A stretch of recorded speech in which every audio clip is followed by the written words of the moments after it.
6:02, good morning, live from the 104.5 The Zone studios. I'm Justin Hawkins. Titans interim head coach Mike McCoy was introduced and met with the media for the first time yesterday. He talked about the focus for quarterback Cam Ward and the offense for the rest of the season. How do we get Cam to be more efficient, and have more success? But it's not just him. There's 10 other guys in the field with him that have got to do their jobs better too. So we all have to do our jobs better. Coaching, playing, everybody. But I think there's the good and the bad. The number one focus has got to be, okay, how do we minimize the mistakes and get more of the good? In other Titans news, it was announced that offensive line coach Bill Callahan is no longer with the organization following the firing of Brian Callahan. That was the only staff change that Mike McCoy announced yesterday, saying that the QB coach, Bo Hardegree, will still remain the play caller. Also, the Titans have placed rookie edge rusher Femi Oluwadejo on injured reserve. He'll miss at least the next 4 weeks, and edge rusher Ali Gay has been elevated to the active roster. Tight end Thomas Odukoya has been waived to make room, and offensive tackle John Ojukwu has been signed to the practice squad. On the ice, the Nashville Predators dropped their first loss of the season to the Toronto Maple Leafs last night, 7-4 on the second half of a back-to-back. The Preds are now 2-1-1 with 5 points on the season. For all your foundation repair and waterproofing needs, you got to go to USSTN.com. Breaking news at once on your home for the Titans and Vols. This is 104.5 The Zone.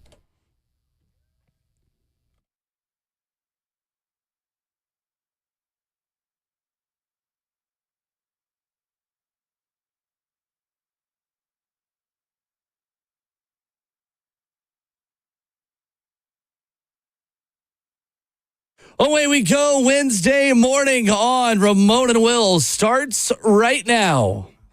In studio, kicking off the middle of your week, 615-737-1045. The number live for the 104.5 The Zone Circus Sports Studio. Kentucky's largest sports book can now be found at Circus Sports at Kentucky Downs. He is the 11-year NFL vet. Vol Network analyst Ramon Foster. Justin Hawkins makes the show happen. I'm Will Bowling at Ramon and Will, where you follow and stream the show on Twitter. Coming up this morning, we get to know Titans interim head coach Mike McCoy and hear his vision yesterday for the Tennessee Titans on the offense. Ramon is more optimistic than I am about Tennessee, Alabama. We'll dive into that. Austin Price will join us to break it all down at 8:20. Rhett Bryant, of course, at 9. And boy, Albert Breer raked the Tennessee Titans over the coals at SI.com. We'll talk about some of his fair and, in my opinion, unfair claims about the Tennessee Titans organization. We stream the show live on 104.5 The Zone TV, Facebook Live, YouTube, Twitter, or Twitch on this Wednesday, October the 15th. Good morning, Ramon. How are we doing? Hey, Will, what's going on, man? It's hump day. It's middle of the week. It's NFL reset day. Is it really here, though? Or are we still adjusting? Exactly. Not a traditional reset day in Nashville, but we will talk a little bit about the New England Patriots. Yes, we will. And I also must add a clause today for if Savage is coming into the studio. So my wife, he brought them home because I had to stay back in Knoxville. Okay. She hops out of his truck. She didn't know he had a glass of salsa right there, Bam. Drops it, breaks it. That white bag over there is the salsa that was dropped because I'm like, man, my dog Savage, he's a sauce guy, He's a salsa guy. True. He's a dipper. You know what I'm saying? We are Big familiar dipper. with this. We all are very familiar with this. So that white bag is over there as his. So when Savage and I also road trip from time to time, going to Knoxville or anywhere that's got a Buc-ee's, we going to stop by. We going to grab us a little snack. By the way, did you know they had chicken tenders and fries there? Yeah. Oh, yeah. I've had them. They didn't have them last week. Well, when I stopped by, I looked like, I even called Savage. I said, Savage, I got your salsa, number one. I was like, but they don't have the chicken box anymore. Threw me for a loop, man. Not great. Not great at all. But I also like to throw in a little extra. You know what I'm saying? If I'm going to gift you something, I'm going to throw a little extra on it. Sure. So I picked up Savage some candy pecans. Okay. Or pecans, however you call them. Sure. And I put them fantastic. They're really good. They are fantastic. It's in my top 5 of Buc-ee snacks. Easily. You know what I'm saying? The warm smell, the cinnamon that comes through. Okay, what's crazy is this. Savage only sits in there because most everybody's got a 2-person show. Everybody does, okay? Sure. So nobody sits in the middle seat, and there's an orange and white seat over there, too. Uh-huh. Savage's area. Yeah. He's got his little sauce box and everything. We got the gold goblet from the wedding and everything over there, okay? Yeah, sure.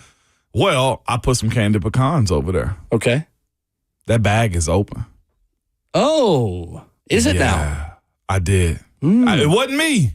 Wasn't That's me all either. I'm saying. It wasn't Will. No. Somebody opened up your candy pecan, Savage. And they weren't in studio yesterday because they were out in Hermitage, I think. It's not great. So I don't know if Savage want to investigate, but I do want to let him. I brought something in good faith to him. Did you? And somebody robbed him. That is a demerit. That's very nice of you. Yeah. So a heist occurred. A heist occurred. At 10 Music Circle East in this studio yesterday. The middle It's been happening seat. a lot recently in this studio. It does. In this whole building.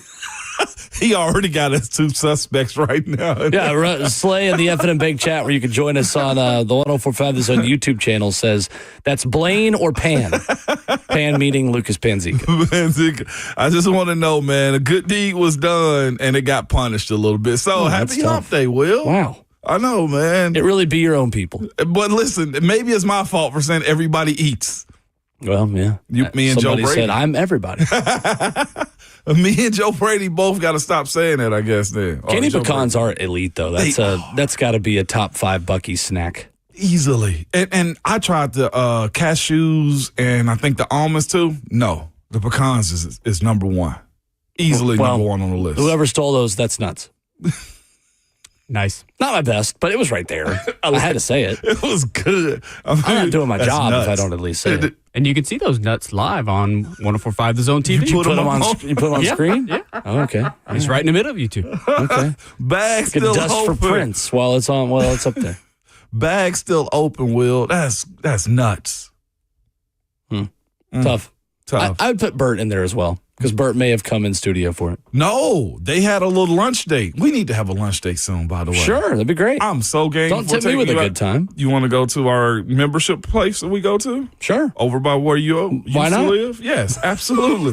You got yourself. Let's not dox me before 7 in the morning. Let's not dox you at all. I guess if there was a time to tell everyone where I reside, then maybe this would be it. But let's maybe not do that. Let's not do that. There's enough people out there that hate me. I don't think I need them showing up at my front door. No, Appreciate that. Oh, you see me catch myself. Yeah, you did What catch I'm yourself. saying is this: Bert and Lucas were fasting yesterday, so Were they they? didn't eat. Why? Well, Lucas also had a ring pop yesterday, though. No, Bert did, but Well, you did bring in 10 of them, so that's a little bit more fair to be stolen. I don't think I've ever had a ring pop in my life. in your life, No, not even like. I'm sorry. I feel like that's part of growing up. You should have had A ring one. pop? Yeah. What did you do as a kid? I loved Nerds. Classic, because I am love one. Nerds. Kind of cannibalistic by me, to be honest with you. Reese's, which I do call Reese's because I'm a red-blooded American and I know ball. That'd be the main ones. What is your go-to gas station snack? Go. Kit Kat.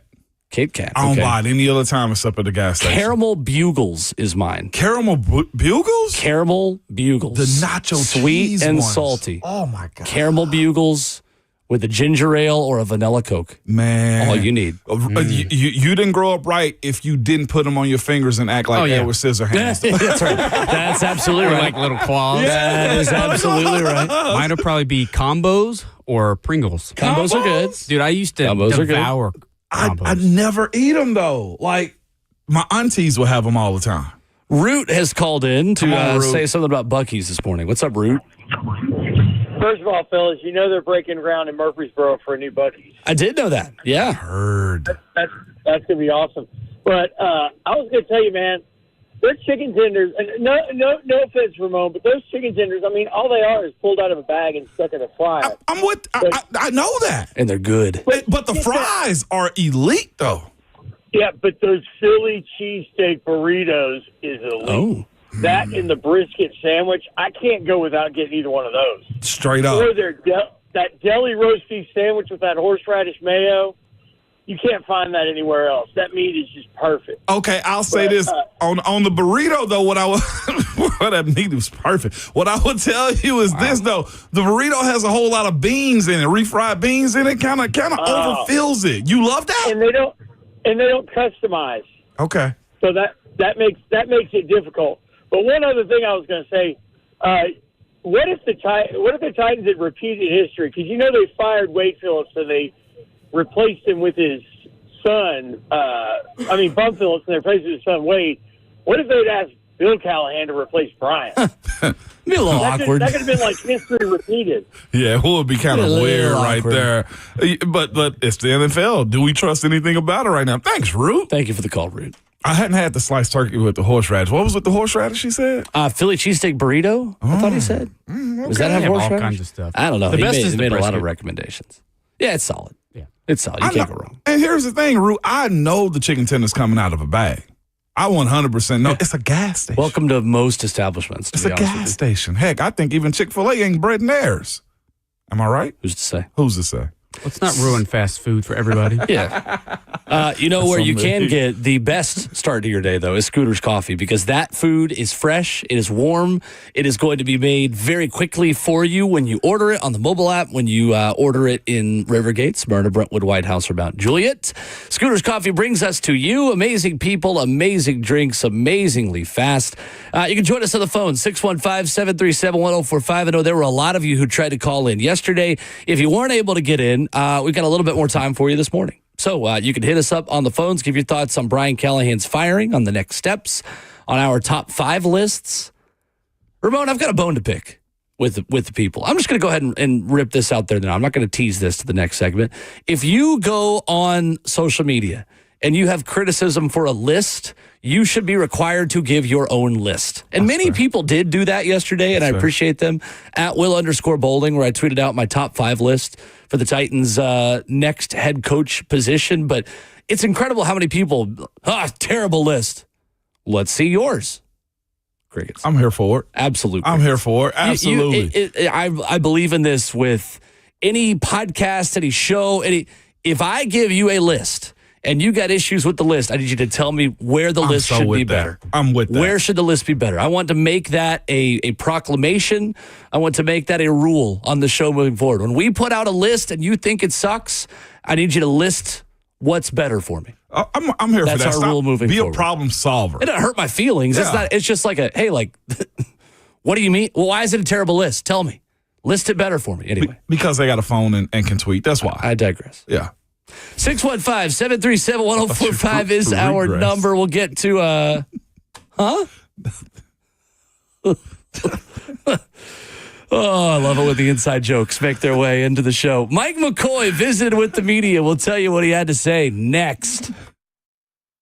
Selling your home can be stressful, but it doesn't have to be. Get a guaranteed offer from Mark Spain Real Estate. There are no showings, no open houses, no stress. Work with the #1 real estate team in the U.S. and close with confidence. Go to markspain.com today.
Ramona Will at 104.5 The Zone, fueled by Scooter's Coffee.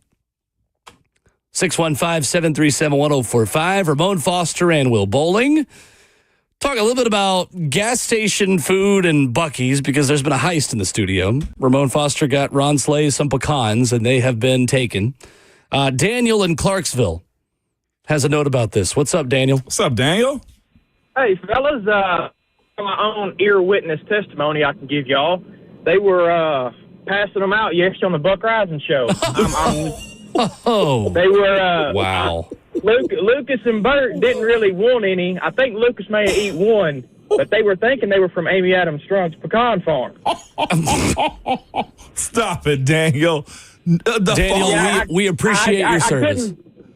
I couldn't let that go unnoticed, and justice needed to be served. So Blaine gets to go home. He's free and clear, no charges pressed at all, is what you're telling me.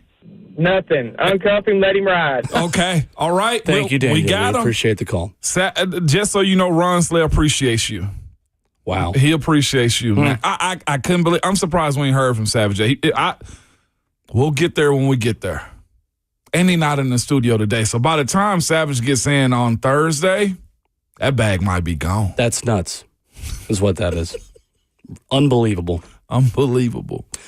Mike McCoy yesterday met with the media. Easy, Daniel. And has his vision for the Tennessee Titans and what is going to change. Was asked, why isn't this offense working? What changes do you make? And Mike McCoy responded with this. Well, there's a number of different things. It's every game, it's been something different. You know, you look at that, and that's like you put a game plan together, and the things that work, things that don't work, we got to execute better. That's everybody. That's all 11 guys on offense of going out there and doing their jobs better. It's not any one person. It's everybody's in it together. If we all just eliminate a couple mistakes here and there in a game at different times and we all play better, we'll have better results. Michael, you said yesterday that you might want to implement some changes, work with Cam a little bit for some change. Can you maybe give us a kind of a broad idea of what you might like to see there? Well, I think, we've got to, I'm a big believer as we go moving forward, you always got to think players and not plays. And I think we guys got to, you look at this, we got to decide, okay, moving forward, and it's early in the week still. So each week you look at what a defensive scheme, what they're going to run, what do our players do best. So, we got to sit down and like we've done the last, couple hours this morning, getting into the game planning against a good New England team, is what does Cam do best? And what do we do best as an offense? And that's going to be every week. So that's the big thing when we go in there. We got to look at our scheme. What are we doing? And it's going to change from week to week on what we do best. So that's Titans interim head coach Mike McCoy. Ramon, this is the same thing that Brian Callahan's been saying.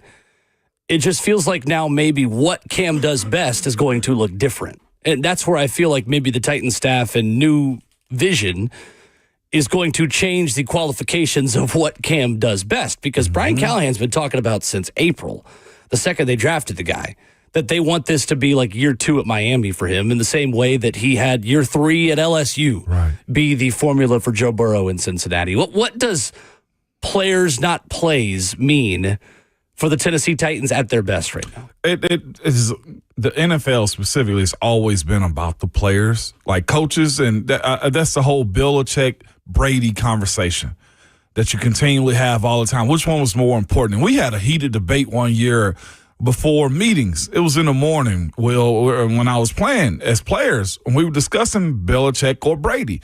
And I got to give credit to my guy, Marquise Pouncey. He was just like, it's always the players. And what does that mean? It means if the players decide that they're going to do extra work for you, they will. The moment that you decide to make the players more important and focus on them and not your success or what you want to do, and say, this guy, let's go to the offensive line first. This guy right here, he's not a puller. Why would I have my right guard and my left guard pulling if the right guard is a better puller than my left guard? If my left guard is pulling, then we're probably behind the 8 ball a little bit more. Why would I ask my guy to do those types of things? That's what you're telling yourself as you attempt to run your offense. It's still your offense, but you got to find ways into making it successful based upon the players that you have. And I think that's what Coach McCoy is saying. Like, the plays are there. And to be truthful with you, like a lot of the plays across the league are the same.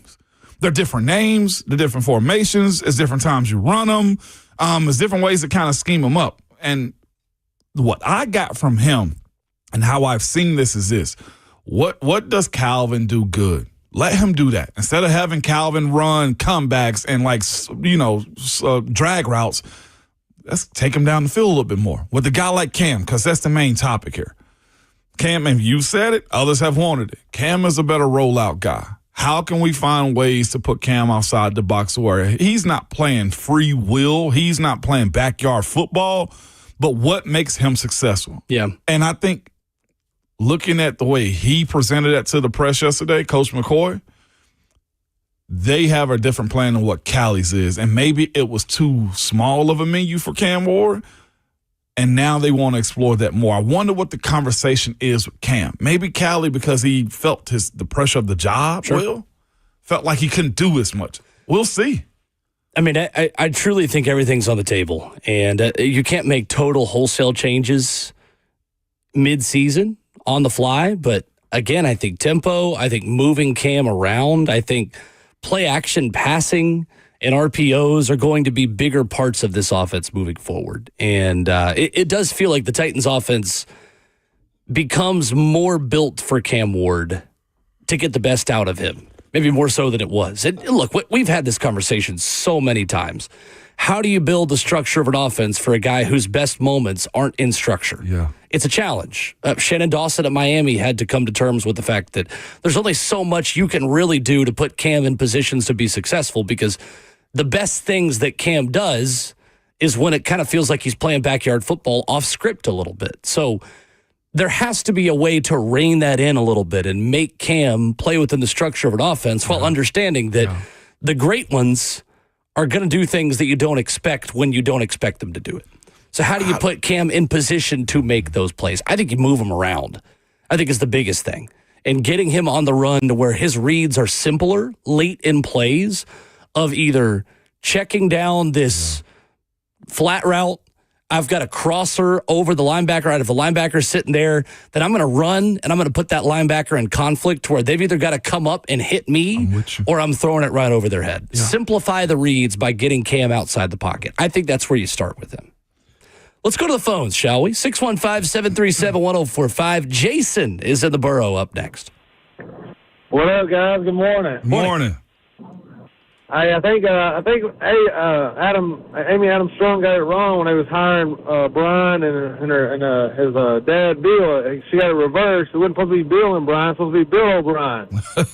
Texans might not like it too much, but I don't know how y'all would feel if Bill O'Brien came over and started coaching the Titans. Bill O'Brien. I'm good. Thank you, Jason. He went to college for a reason, be my only thing. And having that conversation, I mean, that's one Texas team that didn't like him in Houston. And the fact that he got fired as quick as he did, he had good moments there, but I think he's settled in where he's at Boston College. Pete Carroll's really the only one that's gone from NFL to college and back to the NFL and been successful. Yeah. If you fail the first time as an NFL coach and you go back to college, odds are you're not coming back. Oh. Matt is in Shelbyville up next. Hey, Matt. Hey, guys. Hi, good morning. Good morning. Again, I'm going to tell you again, the Tennessee Titans only won 3 games last year. And that's true. You cannot win if you don't have a roster. Now, you can turn around and the guy the new interim just lied just now. And it seems like the media is doing the same thing. If you do not have players, you cannot execute because you have players on the other side of that ball. So what they should have done this year is say, look, fans, we are terrible, but we cannot replace everybody at once, so we are going to get better. Forget about wins. Forget about all that other nonsense. We are going to take care of our offensive line first. And once we do that, because, Ramon, you already know, you win footballs in the trenches on offensive line and defensive line. That's where you start. So forget about wins. If you don't have a roster, you're not going to win. So what is this changing this stuff? This is just ridiculous.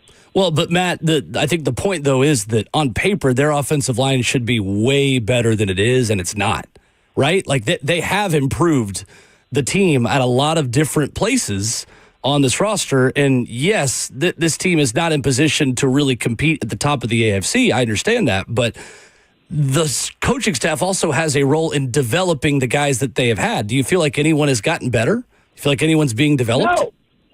No, not at all. Because again, when they won that Arizona game, they were blown up for 3.5 quarters, and just because it was handed to them, the media didn't call that out, and the coach didn't call that out. It was given to them. You play that game 100 times, you're going to win one like they did. All I'm saying is, if you look at certain moments in the time where the game counts, they're not competitive in certain spots. All I'm saying is, don't lie to the fans. Just get better. Matt, what are we lying about? I don't understand the whole point of the media is lying. What is the media lying about? They're giving more credit to the roster, and I understand where you're at. You see these guys. You have a relationship with these guys. We don't have a relationship with those guys. Not like that. We're familiar with their practice. We see it, Matt. Come on. Right? Like, Matt, let me real quick. In this situation right here, with what you're presented with, you have a rookie quarterback. Yes, that's very young. You have an offensive line from right to left. It's either high pedigree, high draft picks, or highly paid. You have a running back behind them that is a highly paid, respected running back in this league, too. You got 2 young tight ends that play serviceably well, right? When you look at it, the wide receivers, yeah, okay, whatever. Calvin's not a number one on certain teams. Lockett is who he is. You got 2 young wide receivers also. With that being said, though, I've seen players or teams or coaches do more with less than what the Titans have right now. Right. So to your point about the expectation of them potentially being better than they should be showing right now, I got to say on that one, you're a little bit wrong on that, respectfully. Because when you look at that 1 through 5 up front, that's supposed to carry you. However, it's not either being coached up, they don't have the drive or will to do it, or they're just simply not as good as we thought. That's not on us to be like, oh, they're bad or they're worse. When you look at Zeitler, and you look at JC, and you look across the board at those dudes up front, that in itself, you're talking about building the offensive line. That's the highest paid group on the team, period. Correct? Yes, it is.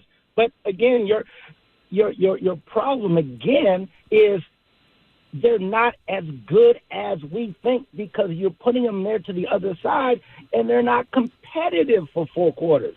They're just not good enough. So that's a coaching thing. Thank you for the call, Matt. We got to move on, man, because I'm not even mad. But what he's speaking of is why the change was made, though, Matt. Matt, you're saying. You're telling me that, yeah, they are okay, but they don't have the competitiveness. That's a coaching culture thing to me, which is why a change was being made. Right. We're talking about 2 separate things right there. You don't think they're good, and I'm telling you, they're supposed to be good. That's the first point of it all. We spent a lot of training camp and a lot of the offseason, Ramon, talking about how this roster was better and how across the board they had made improvements at places like linebacker, places like offensive line, at tackle depth, at wide receiver in a lot of ways compared to where they were now. This time when after DeAndre Hopkins was traded, like media expectations has nothing to do with Brian Callahan being fired. Nothing to do with it. 2 years ago, we didn't manage expectations going into the 2024 season. We felt like the Titans could have kind of competed and been frisky in the AFC South, and we got it wrong. Nobody's expectations were out of control going into 2025. We knew where this team was. Yeah. We told you all offseason. Every team, all 32, have a pathway to being successful, and this team was about this thin. Yeah, everything was going to have to go their way in terms of injuries, in terms of turnover luck, in terms of all of it was going to have to go their way, and Cam was going to have to be a rock star right out of the gate. And he's not. And that just is what it is, right? Yeah. It's 6 games, and he's not been a world beater to start. Okay, that doesn't mean everything, but that's the reality of the situation right now, Matt. And nobody was saying that the Titans were going to be a playoff team or going to compete at a super high level this year because they understood where they were too. Going into 2024, a big reason why Rand Carthon is not here anymore is that we were sold a bill of goods on the Titans' competitiveness that then didn't happen, and they earned the number 1 overall pick. This time they knew where they were. And nobody ever said otherwise on this show or really any other. Definitely not on this station. And here's the thing about like the national outlook of it too. Like I saw somebody say 2 Pros and a Cup of Joe, the show before us, is syndicated, I guess, rip the Titans. And I'm thinking to myself, yes, that's easy because they don't have the detail. They have no clue. They don't see it. The main national topic behind why the Titans why people are trashing them is because of Cam.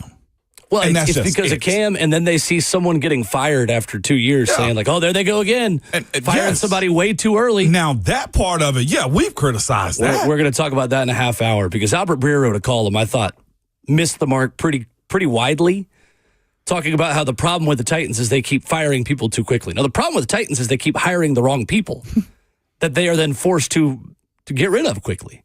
And people in that building know it. They know they made the wrong choice on Brian Callahan. They've got to get it right. The problem is not when they fired Brian Callahan. It's the fact that they had to so quickly. Matt, appreciate you listening, man. But I can't ride with you on that when you're blaming media for things. Like, there were controllables that this coaching staff needed to control that they didn't, beyond the purview of wins and losses. Chad Brinker said it when he met with the media the other day. There was growth that they needed to see, and they didn't see it. So you move forward. That doesn't mean that the record just by itself puts you in this boat. If you were scoring 35 points in a game, getting beat 38-35 by a good team, and then you turn around and you have a bad day offensively and just showed signs of life from your scheme, from your quarterback, from your offensive system, Brian Callahan's probably still the coach. Right. But it being the same formula as last season, and again, Ramon, what do we always say about coaches? You can't be boring and bad. This team's hard to watch in losses right now. It was both. Not every loss is created equally, and there weren't enough signs of progress. So you move forward. And to add to that, too, as far as like the Arizona win that was given to you, that's acknowledged in the firing, right? Like, everybody understood what that was. Like, that was a gift. The way the ball dropped out of the end zone, the interception, fumble, touchdown. Clearly, just to raise your eyes to that again, that's understood in the firing. That one win wasn't even halfway lived over 10 days. So you're justified in that. Everything that you said is true as far as like, hey, you're allowed to enjoy a win because getting wins in the NFL is hard. Yeah. It is hard. And it's okay to enjoy what happened. Screw them if they messed it up. Okay. You still got a dub and they lost. And Arizona lost again. Like, that's just how it goes in this league. You needed more signs of life like that and signs of progress on offense. Like that game. 615-737-1045. We'll start with Zach next on the phones. Plus, Mike McCoy asked, how do you grow a young quarterback? You'll hear from him as well coming up next.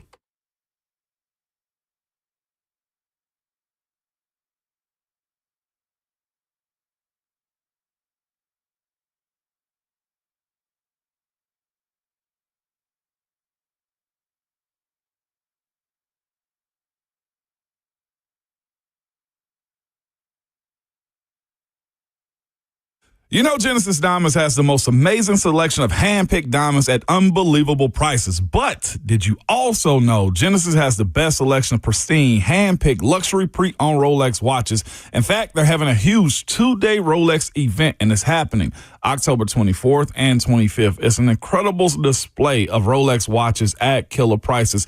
Submariners, Daytonas, Pepsis, Batmans, including some never-ever worn fresh models that people wait years for during this event. You can take advantage of the special pricing and up to 60 months zero interest financing.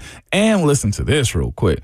With the purchase of any luxury pre-owned Rolex for this event, Genesis will give you a pair of 4-carat lab-grown diamond stud earrings of the highest quality, absolutely free. And if you're already a Rolex owner, bring in your old Rolex to trade, or Genesis buyers will be on site to offer top dollar for your Rolex. So go see the largest selection of pre-owned luxury Rolex watches in the state and take advantage of the special financing or get a pair of beautiful 4-carat lab-grown diamond stud earrings valued at $5,000. absolutely free. It's October 24th and 25th, and only at Genesis Diamonds, your home for luxury pre-owned Rolexes.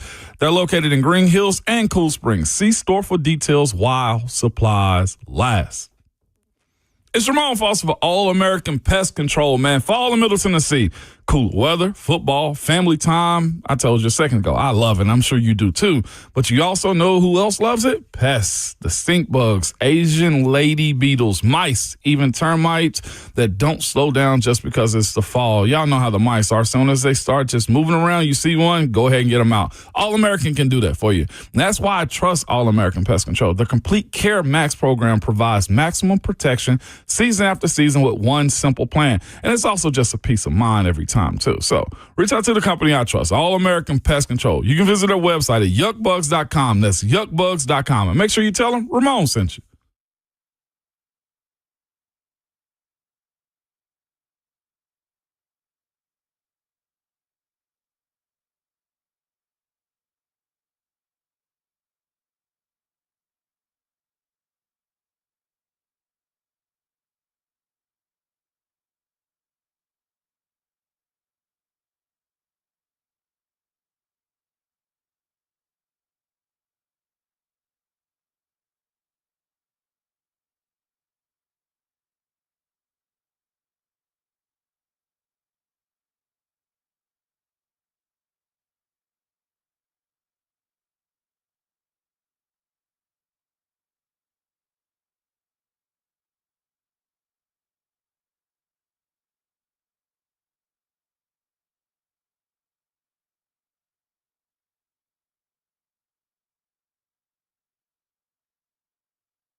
Ramona Will at 104.5. The Zone is fueled by Scooters Coffee, 615-737-1045. Rivergate, Smyrna, Brentwood, White House, or Mount Juliet, where you get some scooters in your life.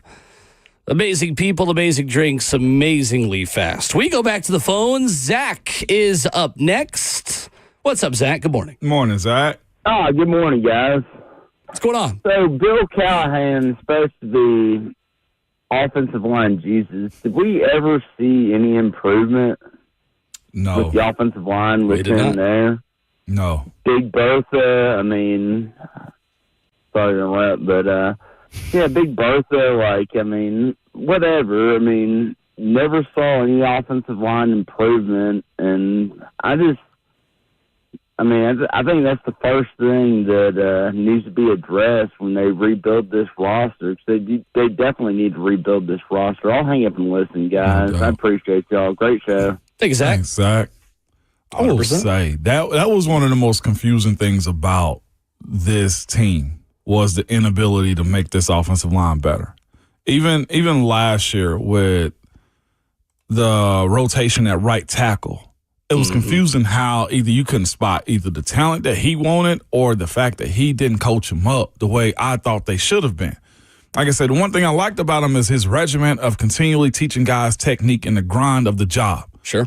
And it's almost as if, like the way you look at this one now, it's almost as if it was just busy work and not actual football work. So I'm trying to find as much as I possibly can about the why it did not work, Will. Like the technique, we saw the drills. We saw everything. They were continually moving.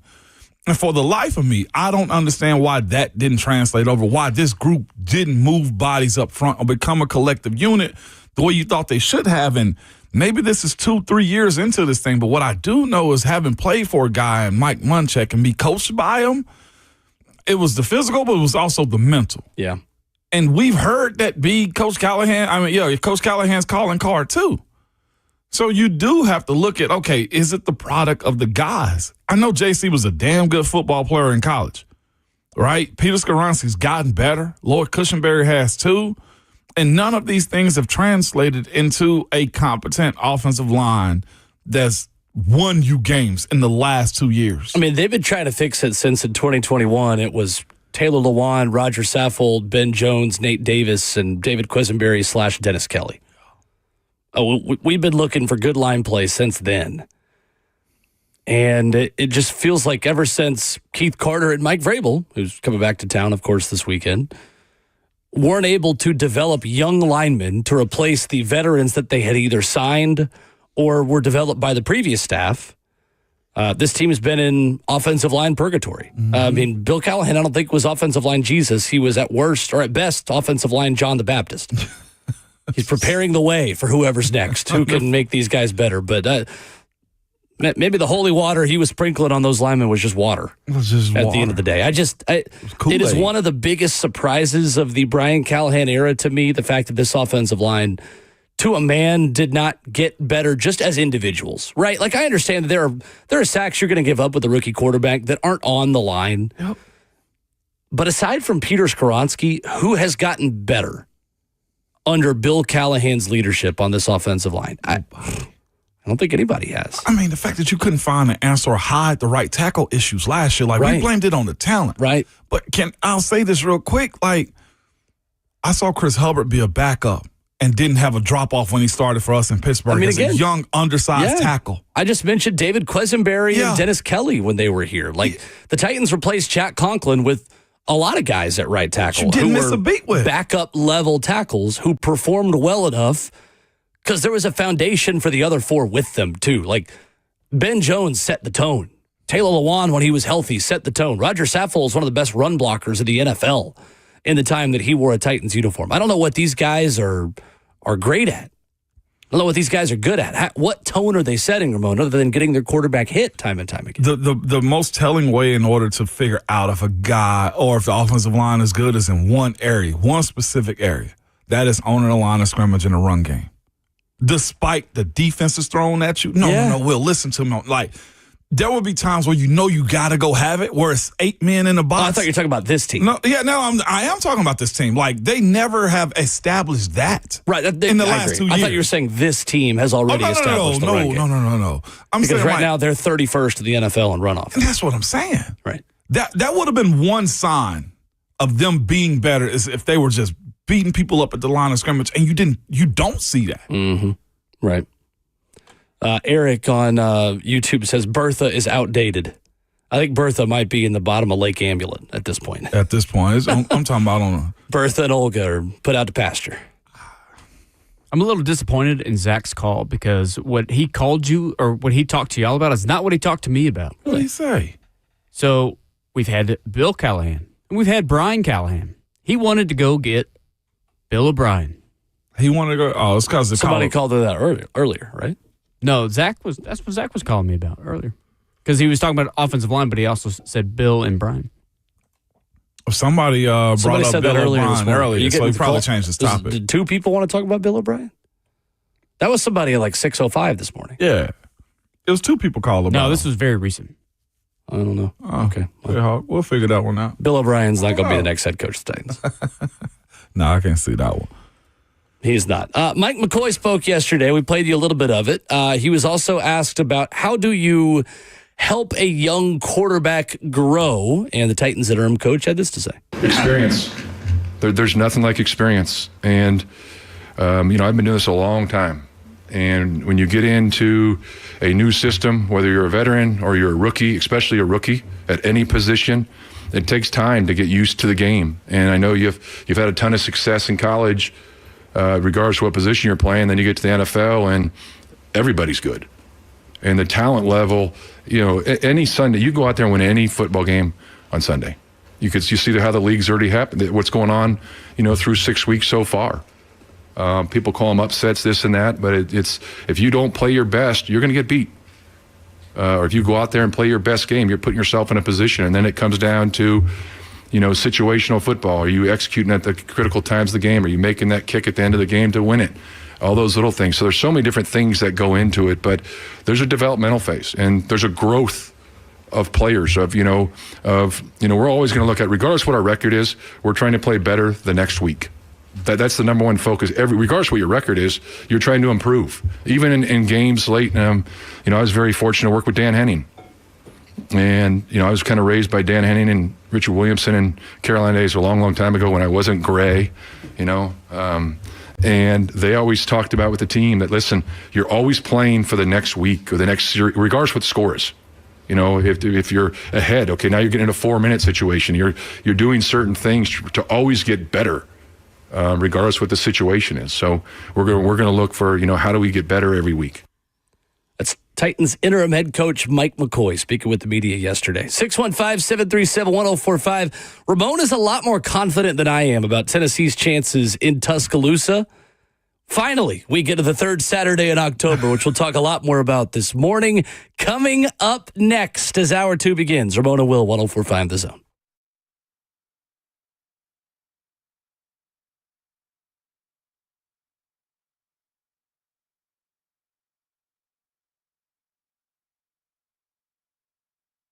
It's Ramon and Will for Window Nation. We've told you and we're living in it. We're halfway through the month of October, and so is the return of chilly air seeping into your home.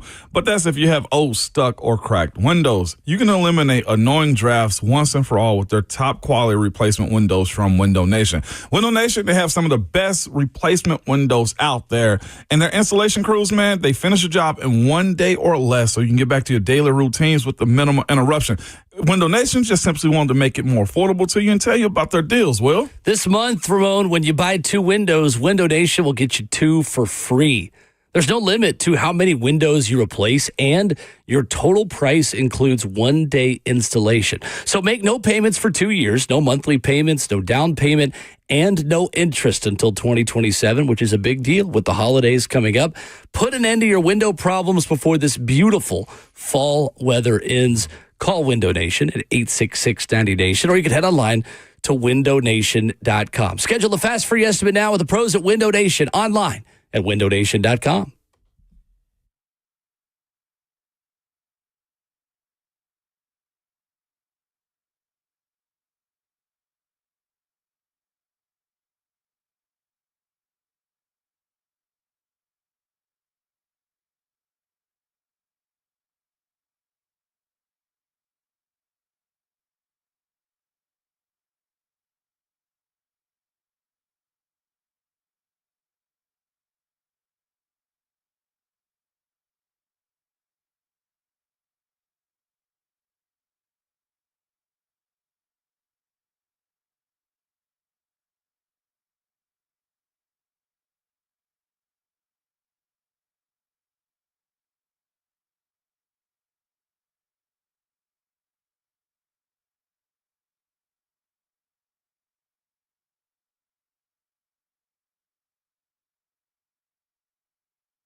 7:01, good morning, live from the 104.5 The Zone studios. I'm Justin Hawkins. Titans interim head coach Mike McCoy was introduced and met with the media for the first time yesterday. He talked about the focus for quarterback Cam Ward and the offense for the rest of the season. How do we get Cam to be more efficient, and have more success? But it's not just him. There's 10 other guys in the field with him that have got to do their jobs better too. So we all have to do our jobs better. Coaching, playing, everybody. But I think there's the good and the bad. The number one focus has got to be, okay, how do we minimize the mistakes and get more of the good?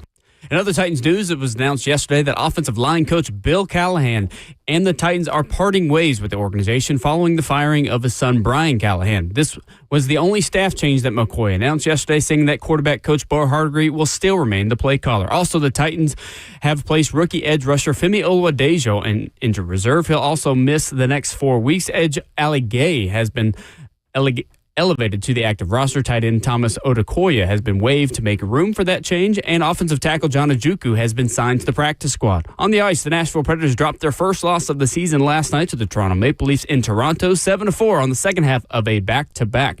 The Preds are now 2-1-1 on the season with 5 points in the score sheet.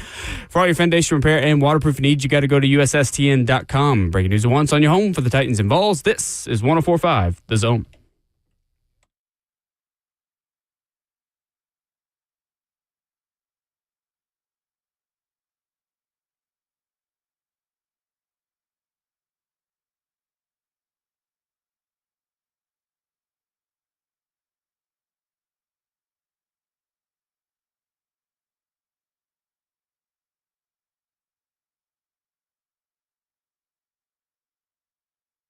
$7 a.m. and hour number 2 getting started on your Wednesday morning, Ramon and Will. Let's talk a little college football, shall we? It is the third week in October, after all. Third Saturday in October will be played this weekend. Tennessee and Alabama. You'll be able to hear it right here. Ramon will be on the call with voice of the Vols, Mike Keith, for a huge one down in Bryant-Denny Stadium under the lights, Ramon Foster. You feel way better about this game than I do. Yes, I do. You feel optimistic going down to a place where Tennessee has not won since 2003. I was in the building for that game. I know I mentioned it a lot. It's the best football game I've ever been to. 52-49 3 years ago would be a close second. What gives you optimism about Tennessee's ability to beat Alabama on the road for the first time in 22 years? One heavily slanted side of the ball paired with a really good one. And that is the 2023 Tennessee-Alabama game. I thought the defense was very, very good. But playing against Alabama and Alabama, your defense just can't be good. You got to be able to battle them offensively. And that's why I think Tennessee had a slip of the rope with Joe Milton. His inability to run when you needed him to, his inability to throw the football around the yard how you wanted this offense to look. This time around, I view this team going to Tuscaloosa and saying this one component of their game. And their defense is somewhat suspect. I think they're giving up Alabama's about 4.8 yards a carry. They have issues from time to time getting to the quarterback the way you want them to. And just the pace of this Tennessee's offense this year in particular can create issues for them. So I'm saying this. Joe Milton had this game at Tennessee versus Alabama. It was 20-7 at halftime. That's true. In Tuscaloosa. That's true. Could not hold up because Joe in the second half was not good Joe. Now, Alabama rushers did get after Joe Milton a little bit more, caused a little bit more confusion, and then went on to score 17 points in the third quarter. I'm with all of that. Tennessee did not score in the second half of this game. Where I'm getting at is this. Tennessee is consistently with every SEC opponent they face, good defenses or not, on the road or not, whiteouts, everything that you can have, they've scored points. And here's the issue that it also presents for the other side of the ball. Defensively, it creates chaos for the Vols defense as far as being able to stop. But the good years that Josh Heupel's had in this with the University of Tennessee, I don't want to say the defense did not matter, but you create so much anxiety for the other side of the ball that I feel like you capitalize on these big moments. I see Tennessee being able to run the football on them because they haven't stopped anybody. I'll give you that. And who, to this point, and I'm knocking on wood as I say this, who's actually stopped Joey Aguilar and this wide receiver, even when they shut down Brazzell? Yeah, the only way that Tennessee has really been stopped offensively is when they get penalties and stop themselves. There we go. But I think you have to factor that in as an issue on the road because Tennessee under Josh Heupel has been a heavily penalized team away from home. Understand that. Always have been. Alabama has actually not been very penalized this season, which is different. Because last season, Kalen DeBoer's team was one of the most penalized teams of the SEC. In terms of yards per game, Alabama leads the SEC with only 43 penalty yards per game. Tennessee, 9th in the SEC in that department. I see what you mean. In 2023, Tennessee was in position to have success against Alabama, and they kind of threw it away in the second half. But this is not that Tennessee defense. No, it's not. But at 5-1, this hasn't been the Tennessee defense all year long. That's the problem. But what I'm getting at is this: you're still holding at 5-1 and going into overtime. Sure, and you should have closed. If looking back at the Georgia game now. True. It's Look true. at it. Like every time I see Max Gilbert kick a 50-yard, I'm like, where was this in week 3? I know. I'm with you because we're one kick away from having a very different conversation about Tennessee saying, despite the fact they haven't played their best defense, they found a way to be. And here's 6-0. the thing. And really, they found a way to be 5-1. I don't think we're going to see the best version of this defense this year. They score too quick. You look at the third downs for the Vols, and it sucks. You know why? They're scoring on first and second downs more than anything, and the defense has to go back out there quickly. The opposing team right now is actually in a position where I feel like every team that the Vols have played this year, every single one, even UAB, even ETSU, have attempted to get to the line of scrimmage quick because they want to put pressure back on the defense. Sure. I just don't like the matchup for Tennessee because the way this defense has had success has been creating turnovers. Tennessee is feast or famine defensively. They are either giving up explosive plays, allowing teams to have success over the middle. Teams are running the ball in them and getting ahead of the chains on third down and making it really manageable, or they're sacking the quarterback. It's third down and Mountain Brook in this situation, or they're creating turnovers. Alabama does not turn the ball over. Alabama has the fewest turnovers in the SEC 9 this season. Up until the Vandy game, they had not turned the ball over all season. So I think that's the one thing that negates Tennessee's biggest strength defensively, that if Alabama holds on to the football, I don't see a way that Tennessee wins this game without doing something they haven't all year, which is consistently stopping the run, getting off the field on third down, and or finding some semblance of a pass defense.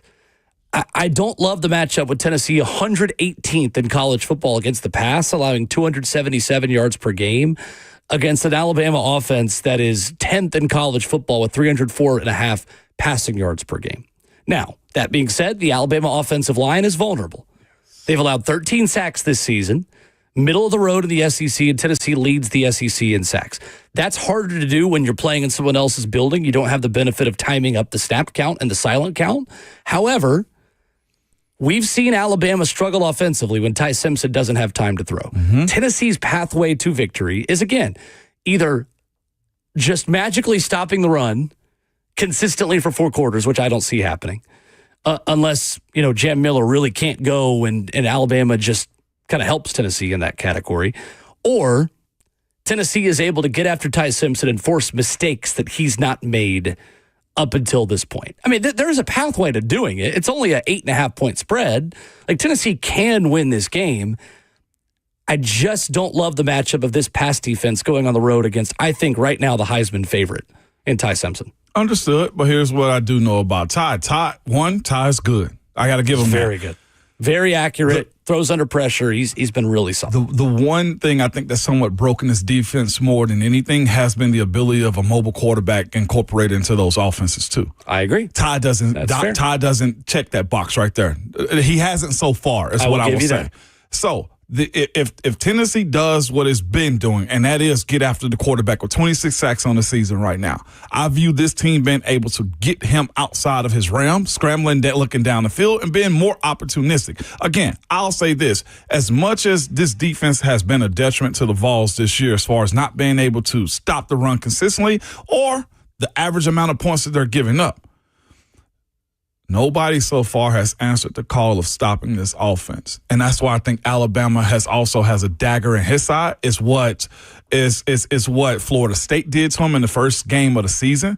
If you look at the first half of Vanderbilt versus Alabama, that's what Vanderbilt was doing to him too. There are gaps on this defense from the Alabama Crimson Tide that allow you to choke them out. The run defense is the problem. The run defense is the major problem for Alabama, but it is getting better because they limited Ahmad Hardy big time. Okay, but over the weekend, 156.7 rushing yards per game for Alabama is the stat. That's 73rd in college football. Mm-hmm. What were you going to say? I was just going to say, but looking back at it, I'm trying to say it right now. Bo Pribula, also this past game, should have had a better game with his ability to not turn the football over, and he didn't. I think it was more about Bo Pribula, Missouri's quarterback, than it was them stopping the run game.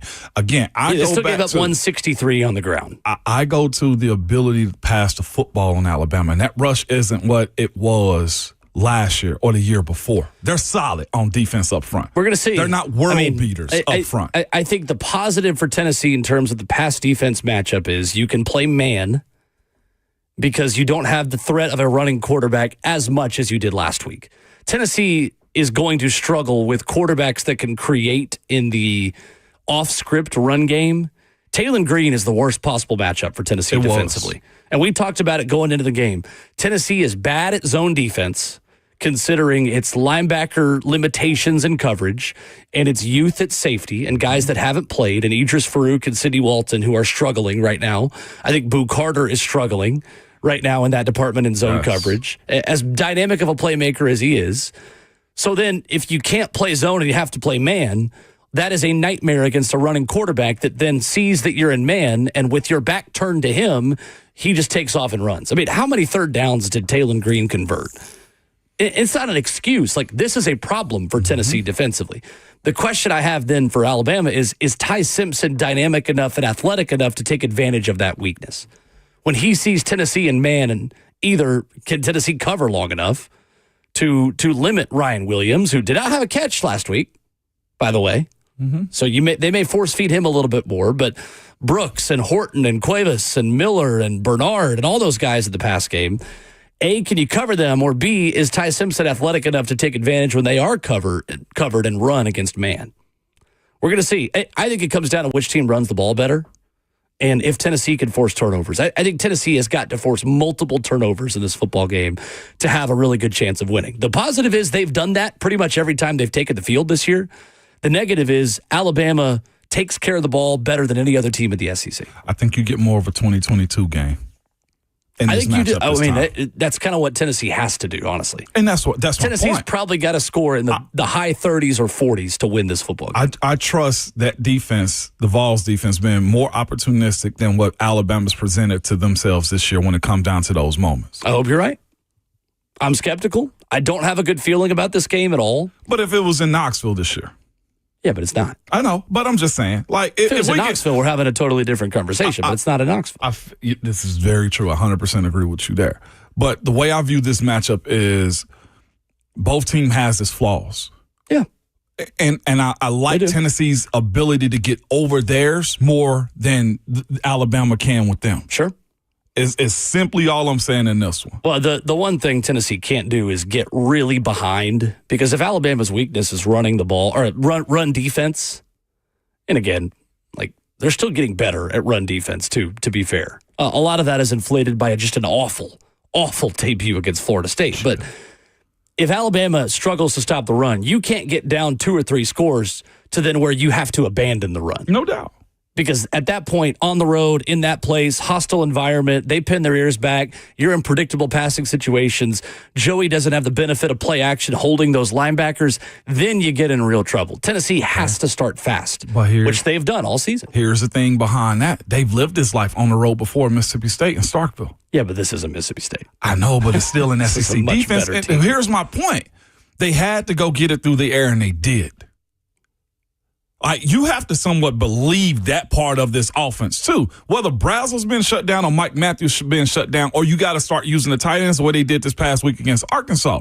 There are answers and outlets there, more answers and outlets there, and I think Alabama can present problems to you.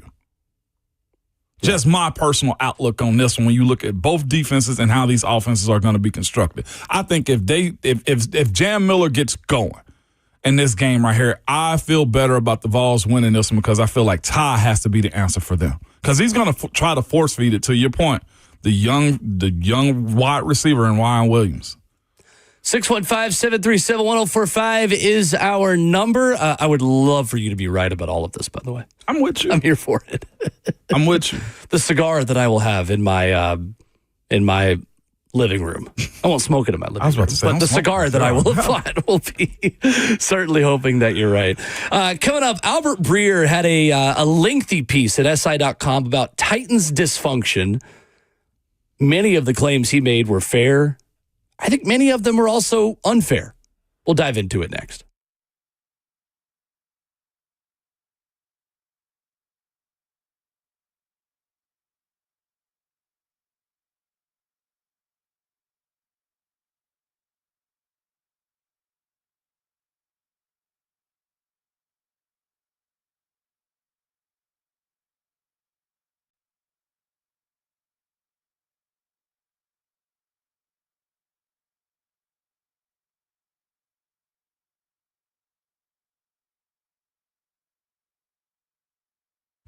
It's Ramon Foster for Hiller Plumbing, Heating, Cooling, and Electrical. And good people, they service all of those parts of your home. Okay, I've used them for a few of them myself, man. And I want to just tell you before I go any further, they're just good. All right. But nobody also wants to deal with those type of issues, whether it be plumbing, HVAC, or an electrical emergency. Most of the time, you don't know what it's going to cost or if it'll get fixed right, or if somebody's just trying to sell you something you do not need. When you call Hiller, the experts are going to solve your problems quickly, and the price you're told is the price that you'll actually pay. There are no hidden fees or surprises when you get your bill. Absolutely not. They don't operate like that because here's their motto. Happy your bill, the service is free. If you aren't satisfied with the work they've done or something is gone wrong at all, they'll either give you your money back or do whatever they can to fix it. Hiller's been in business for over 35 years. They're family owned and operated also. Their techs are very professional, experienced, and trustworthy. And they're all background and drug screening too. Cool part is when they're on the way, they'll tell you. They'll send you a link so you can track them in real time. To learn more about Hiller or to book with them like I do, simply visit their website at happyhiller.com. Put Lee Company on your team and stay ahead of the game with home maintenance, repairs, and more. What's going on? It's Will Bowling. For as little as $14 a month, become a Lee Company Plus member and receive 4 annual visits to your home for your heating, air conditioning, plumbing, and electrical systems. Even better, Lee Company Plus members receive up to 20% off on every visit and enjoy priority service. Listen, you're getting a good deal. You're getting advanced service to stay ahead of Mother Nature, to make sure that everything is working around the house the way that it is supposed to. If you want to learn more about this, of course you do. You head online, leecompany.com/plus. Platinum Home Protection starts with the Lee Company Plus membership. And look, if you're from Middle Tennessee or around the area, you've seen the Lee Company fleet of vehicles driving around. You want to support local. Lee Company is exactly that. 615-567-1000 is the number, or you can head online to leecompany.com. That's Lee Company, all you need. It's Ramon Foster for All American Pest Control, man. Y'all know I love fall in Middle Tennessee. I love it in general. The leaves start changing colors, man. The cooler weather, football, and family time outside because it's a little bit more bearable. But you also know who loves it too? Well, that's pests, the stink bugs, Asian lady beetles, mice, even termites. They don't slow down just because it's fall. They actually, find their way to your house and trying to figure out what's going on inside of there so they can stay a little bit warm. But this is why I also trust All American Pest Control. Their Complete Care Max program. It provides maximum protection season after season with one simple plan. Whether it's mosquitoes or the fall bugs, it doesn't matter. So for peace of mind every single time, reach out to the company I trust, man. That's All American Pest Control. You can visit their website at yuckbugs.com. That's yuckbugs.com. And make sure you tell them that Ramon sent you.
Ramona Will at 104.5 The Zone, fueled by Scooter's Coffee in hour number 2. 615-737-1045. Scooter's Coffee is locally owned at Rivergate, Smyrna, Brentwood, White House, or Mount Juliet. Amazing people, amazing drinks, amazingly fast. So, when a coach gets fired, there are a lot of think pieces. There are a lot of columns. There is a lot of criticism, and there is a lot of unpacking what went wrong. Ramon Albert Breer at SI.com wrote a very lengthy piece about the Titans and organizational dysfunction. It is hard to argue against a lot of the things that he wrote about. The Titans are in this boat for a reason. They have had 4 major firings in the last 4 seasons for a reason, right? Yeah. Things have not gone according to plan, or the plan has just been not the correct one. We're not going to argue against everything that Albert Breer wrote, but I did think there were some things that he wrote in a very lengthy column, and Albert Breer is a great journalist. I'll say that on the front end. I'm not trying to poke too many holes in Albert as a journalist and as a writer. I think he does a terrific job, but Ramona, you read this. We're going to read some of the excerpts of it and where I think criticism is fair or unfair. What is your number one takeaway? What stands out from the inner workings, from the dysfunction, from the claim that the Titans, from Albert Breer, have made some major mistakes, starting with owner Amy Adams-Strunk? Where did you agree or disagree with what he had to write? I'm gonna be honest with you, for the most part, except for the explanation of players' exits and how they went about the A.J. Brown situation, because A.J. wasn't happy here. I do think that was a little bit just like, okay, maybe there's more to tell there. Because one of the main things was here, at least locally, whether it was real or not real, you didn't know how long A.J. Brown was going to last with the chronic knee issues that he was reportedly having at the time. So investment side of that, you say, cut bait, get equity back, and move on. Find another one. And that attempt failed.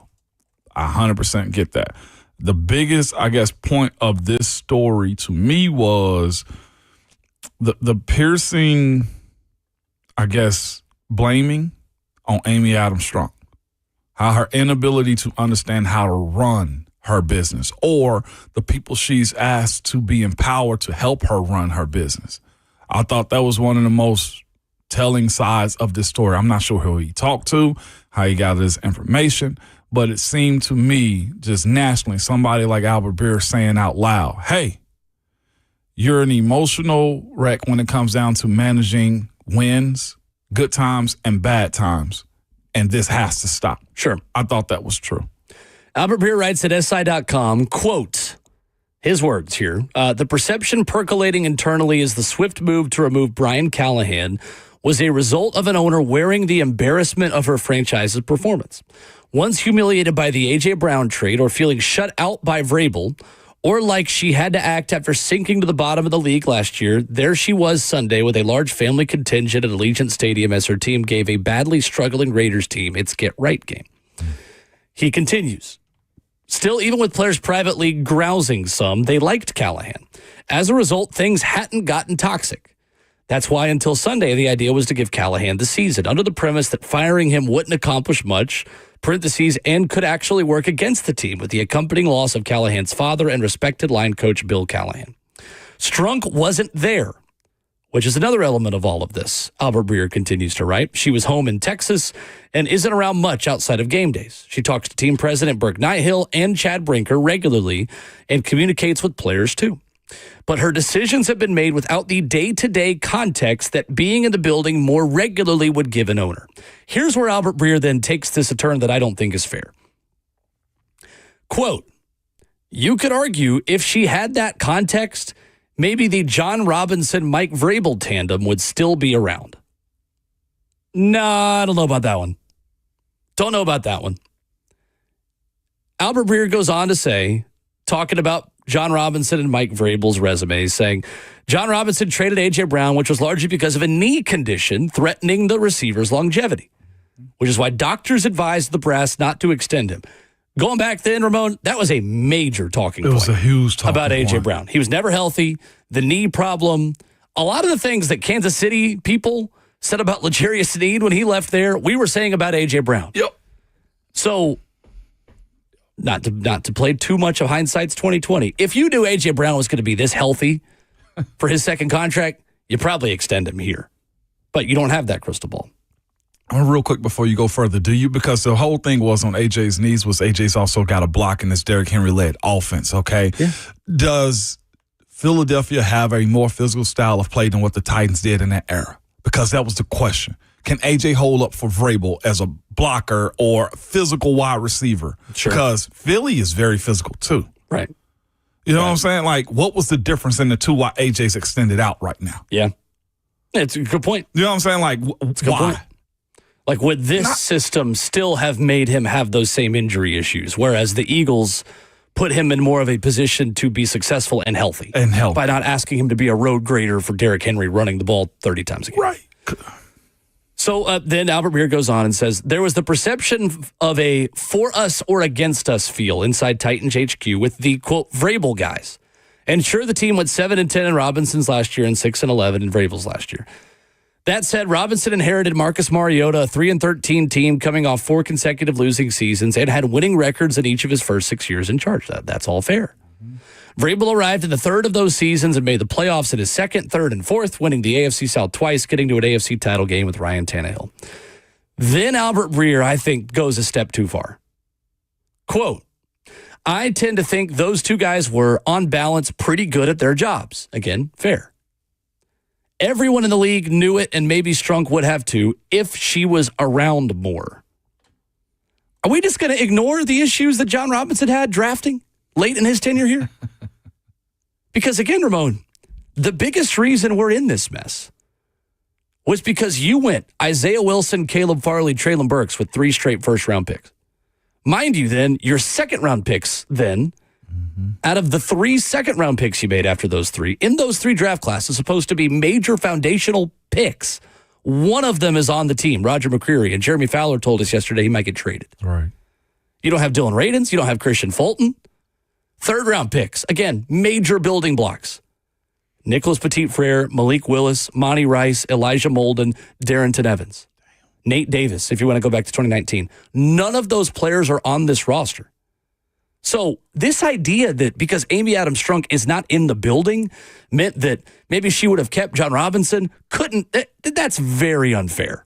That's very unfair. That, to me, Ramon, is a national reporter box score scouting and not actually looking at the facts of why John Robinson is no longer here. So here's my thing, Ramon, and I want to get your thoughts on this too, talking about quote-unquote Titans dysfunction.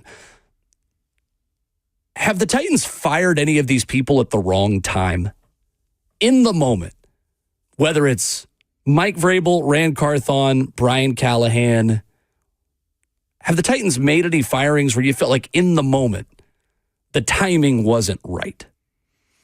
Well, let's see, here's the thing about, like, the timing. Like, he mentioned this tandem that Vrabel and J-Rob had, too. Sure. The tension that those two had, only one could last. We're doing major revisionist history. I agree with you. You know what I'm saying? Like, I agree with you. That's part of that story, too, allegedly, the tension that they had. Because I think we've all heard stuff around their relationship on who had the most flex, who had the most power, right? Who picks, who sends.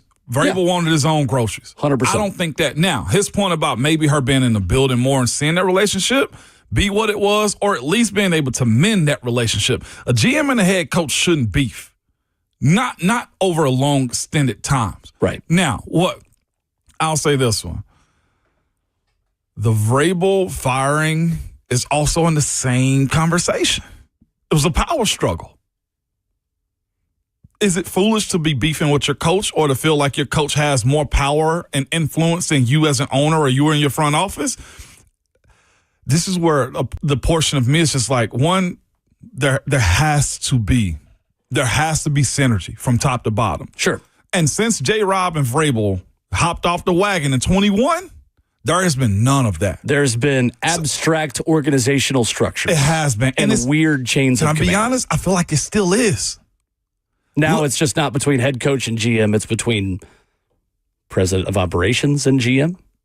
Is where you have a unique dynamic of power. So to answer your question, in hindsight, you can say Vrabel is potentially a really good coach, right? Because I don't know what that's going to look like here with all the turmoil that they've had and the lack of high picks that you've picked. Sure. And free agents. There's a lot of crap, man. But what I do know is this, to answer your question, I still hadn't answered it yet. Have they had some hasty firings that shouldn't have happened? Yeah. I don't think in 2 years anybody can settle into a job. I don't think in 18 months for Coach Brian Callahan, if he checked every box for you, that you should be let go that quick. Right. The whys on why this is happening, I still think is a non-football issue. To be quite honest with you, these are non-football issues that are creating chaos in the football world to me. Meaning, if there's a power struggle between the president, the president-player operation, the GM, the coaches, the coaching staff, you're gonna forever deal with this. Yeah. I don't want to say like somebody else should be fired to reset the entire thing over, but I'm a person watcher, people looker, like emotions. It didn't look like Borgonzi wanted to be a part of that press conference the other night. He was short in his delivery. He had much to add. It just looked, again, to your point, how close are y'all? And then the other part of it too, real quick, like the designation of roles for this team. So Borgonzi's the GM. But it seems to me, Chad said, I make the decisions. It's what Jeremy Fowler told us yesterday. Chad Brinker is kind of the 10-year vision, and Mike Borgonzi is more the 3-year vision, with the head coach being the 1-year vision. How? That makes some sense. That's the way they've set it up. I will say this about Mike Borgonzi, and as I've gotten to know him through doing weekly interviews with him on Titans Radio, I do think he communicates just differently than Chad. I don't think his short answers are indicative of someone trying to be short with people. I think that's just, he's a very direct and to the point person when he speaks publicly. And I think that's more about just his mode of communication, more so than it is him having a negative outlook. I don't say that as a positive or negative. It's just the way that he communicates. It's different. It's very different from Rand Carthon, who would, I think, give you a lot more answers. It's not Mike's job to give us answers. Right. Mike is direct and to the point. I'm not saying that's a positive or negative either way. It's just the way that he communicates. The problem is not when the Titans have made firings. I think the issue more that you can be critical of is who the Titans have hired. We've been talking about Brian Callahan's hot seat, and it feels like people around the league and have talked about Brian Callahan being fired for weeks now. But then all of a sudden you want to spike the football and say that, oh, he only was given 2 years. Well, yeah, but you were saying last week that it was inevitable. So which one is it? Yeah. If we're going to be critical of something this organization has done, Ramon, and they know it over there, I'm not breaking any news here. Mm-hmm. They've hired the wrong people that have then forced them to make quick changes. If there is a positive out of all of this, now the timeline is finally, I think, going to align the way you want it to, where Chad Brinker has an opportunity with Mike Borgonzi right there beside him, the guy that he handpicked to be his general manager, to have total alignment. Chad Brinker and Mike Borgonzi, football people hiring football people, their ability to hire a head coach, I think, is the reset. Maybe I'm overly positive. Maybe I'm speaking too much in terms of, projecting optimism. But I really feel like this is the moment for alignment, because Ramon, they were patient with Brian Callahan. You said they were? Yeah. We talked all offseason. Like, there was a strong opportunity for them to just clean house with him after one season. If they really wanted to be impatient, they would have fired him in January. I think they're actually really, for this time, they really tried to be patient. They just didn't see any growth. I don't think it displayed enough patience looking at what it was. You said they could have fired him when they fired Rand, and that probably would have been the best method. But considering that, I feel like the way Burke Nihill spoke about it and the way Chad did also, and collectively, like, here's the other part of the Callahan situation. Everybody in that building had to have said yes about this hiring. So there was still a whole lot of belief in him being a coach, and they acknowledged that he was a growing coach too. So you're saying like they gave him more time, like a year and some change? No, I don't think so. Now, his product on the field indicated a fire ring, but you also acknowledged as GMs and as president of football operation this past summer and asked that question, do you think this is a Super Bowl roster? And they said no. Like they know, to your point about John Robinson's lack of hitting home runs, Vrabel's picking guys, Rand's picking up guys, and as of late, heck, the way, I mean, you're trying to get something out of your draft class this year, the roster wasn't there for a coach to be good just yet. So when we talk about these two hiring a new head coach, how much time is going to be necessary? Because I don't even think you get it together by 2027 when the stadium's open. We've put more focus on the stadium being good as opposed to the team being good. Here's the thing about the team, like the stadium. If the team is good, you can play in my backyard. People going to show up. Like, that's the big, I think the focus of that stadium has taken away from the football. Man, you can line them up in Orchard Park forever.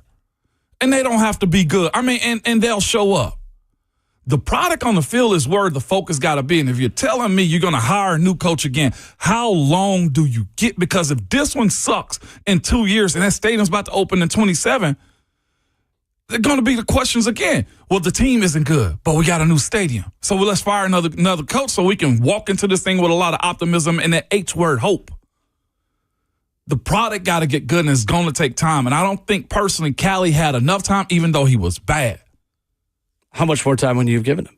At least to the end of the year. See if there's some – I told you, my timeline was late November, holiday season. And that's where I think I'm bringing it back to Mike McCoy and the new vision and all the things he said yesterday. That's why I'm really interested to see what changes happen for this offense, to then see if – that's why the change was made when it was, to say, all right, we've thrown the dice in every direction we can with Brian Callahan. We've changed play calling. We've given him a new quarterback. We've implemented a new system. We've done a lot of different things. We've hired Mike McCoy to be a senior offensive assistant. How much was just Brian Callahan holding this offense back by not making changes that Mike McCoy could be more well-positioned to make based on his experience? I don't know. We're going to find out. But again, I think it's too early to judge whether or not this was or wasn't the right time based on what the Tennessee Titans look like for the rest of 2025, because they could go and get an interim coach bump that then lasts a little bit longer. And all of a sudden, this is a more dynamic offense. And we could be looking back in the end of November saying, man, it's a good thing they brought in Mike McCoy when they did. We're going to see. Ultimately, I think what is inevitable often needs to go ahead and be done immediately in order to try something else, because Cam Ward's development depends on it. That's why we're here at this point. But it ain't just him. No, it's not just him. I mean, you got a fifth-year 100%. option coming up on Peter. What if JC goes back? There's a lot of ifs and buts around a new inherited team that a coach is going to have to figure out how There's to solve. a ton we don't know. A ton we don't know. That could be a totally different looking offense schematically in terms of what they tried to do on Sunday. But I thought it was when Bo got it. And Bo didn't look any different than Callahan's play This call. is another change. I think that's part of the problem, too. Is his offense? No, it's just the fact that even changing the play caller doesn't change the perspective enough to give you a better offense for Brian Callahan. 615-737-1045 is our number. Your thoughts on Titans dysfunction. You can react to whatever we had to say. You can agree, disagree. 615-737-1045 as we wrap up hour 2 coming up next.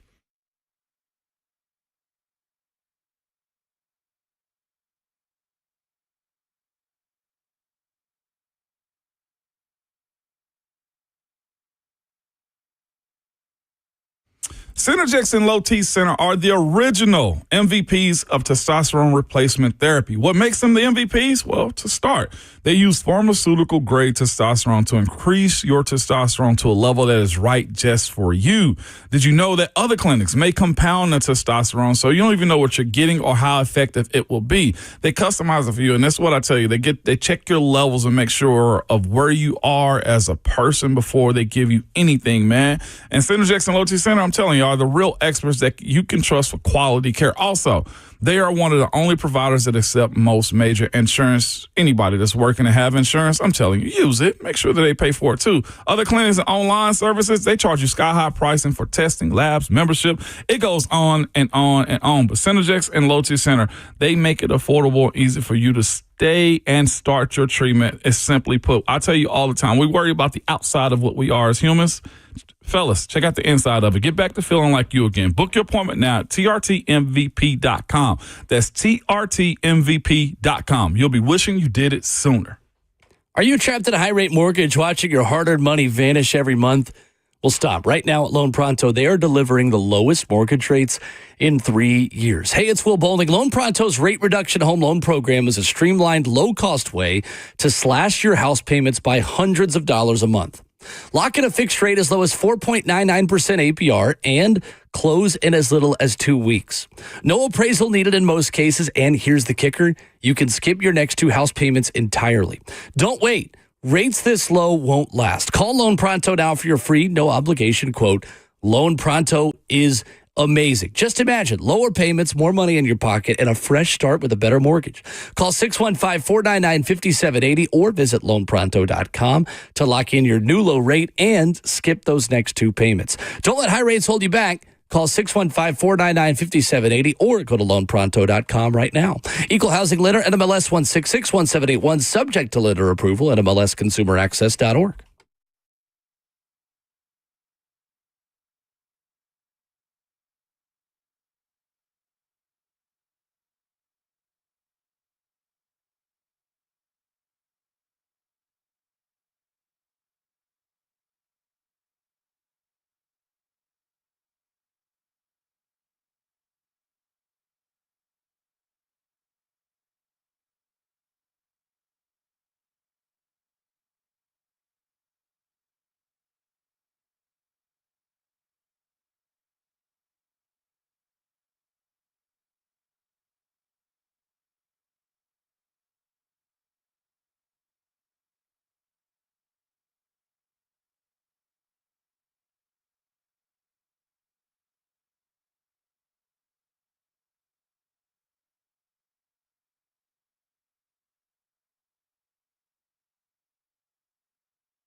Ramona Will at 104.5 The Zone, fueled by Scooter's Coffee. 615-737-1045, the number.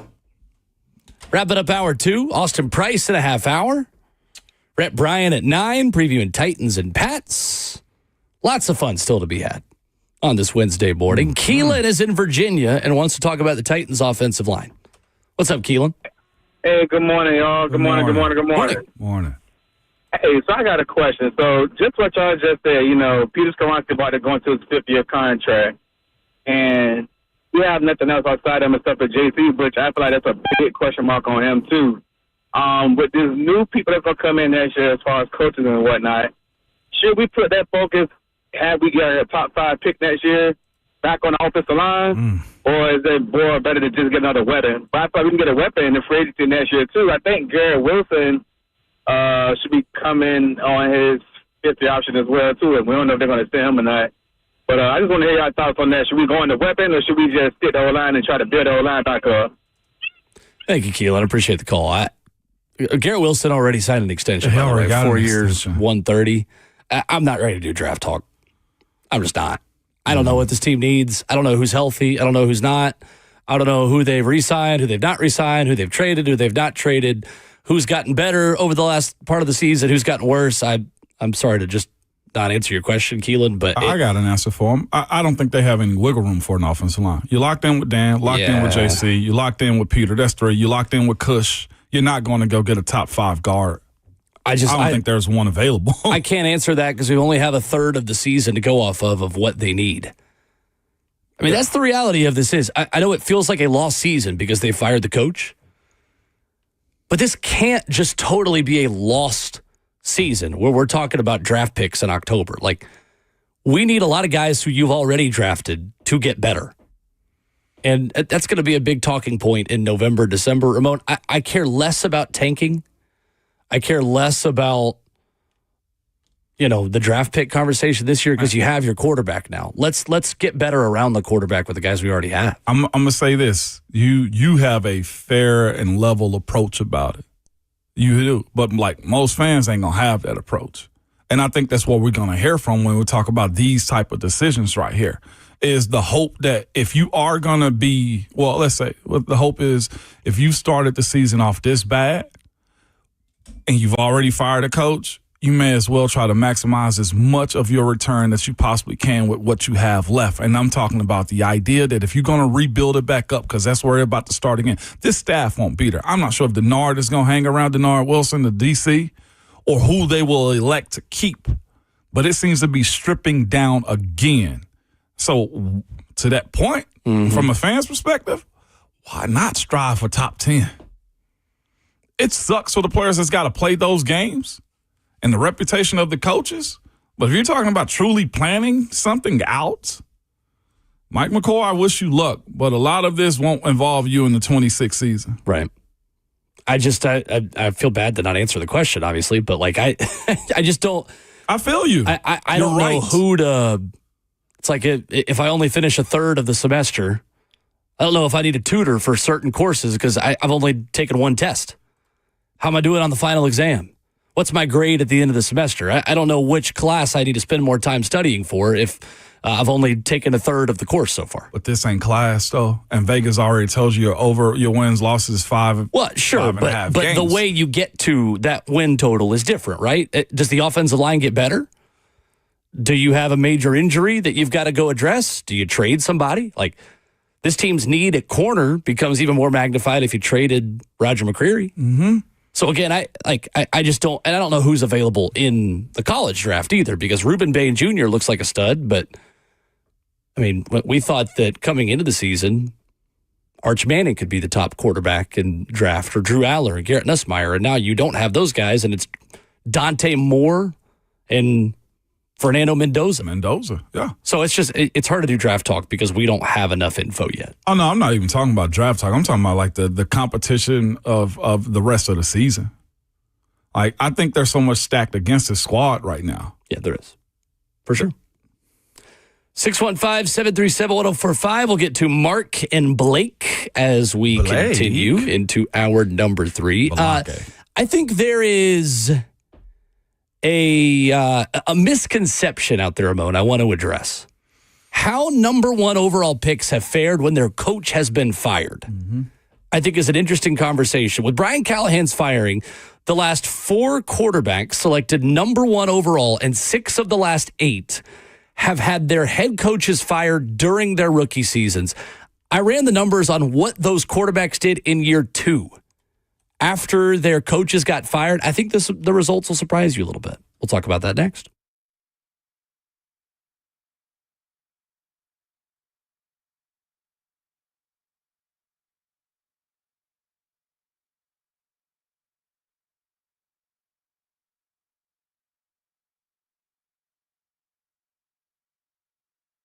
Relocating around Middle Tennessee is difficult. Moving across the country is no small task as well. For Vivian and her family, having the right real estate team made all the difference. After deciding to return home to Tennessee from California, they turned to Bernie Gallerani Real Estate. I'm here to tell you, if you're looking to move, if you're looking to relocate, if you're thinking about selling your home, Bernie Gallerani, my friend, is who I personally recommend. For the very first conversation, Vivian felt like she was supported. Her family was supported every step of the way. Bernie's team guided them through the home building process with kindness, responsiveness, and incredible attention to detail. Bernie and his team didn't just help them find a house, they helped them find the right home. The logistics of selling their California property were handled with care, giving them peace of mind during a major cross-country move. Today, Vivian and her family are happily settled in Hendersonville, surrounded by the people and place they love most. If you're buying, selling, or relocating, do what Vivian did. Call Bernie Gallerani Real Estate. With a team that treats your journey like their own, I'm telling you, with Bernie, you will always feel at home. Give my friend Bernie Gallerani a call, 615-428-2644. The only realtor I've personally endorsed on this station. Bernie will get you results. The 30-day guarantee. You can find out more about that as well at BernieGallerani.com. Give him a call, 615-428-2644, online at BernieGallerani.com.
8:01, good morning, live from the 104.5 The Zone studios. I'm Justin Hawkins. Titans interim head coach Mike McCoy was introduced yesterday and met with the media for the first time and had a message for the fans. I understand the frustration. Our record's what it is, but I can promise you, okay, we're going to work our tails off, every day we walk in this facility as a coaching staff, as players, to go out there and do whatever we can, okay, to give us our best opportunity to win a football game. That's what it's all about. It's about winning, okay? So we got to go out there and play with great energy, great effort, play with the swagger, complimentary football.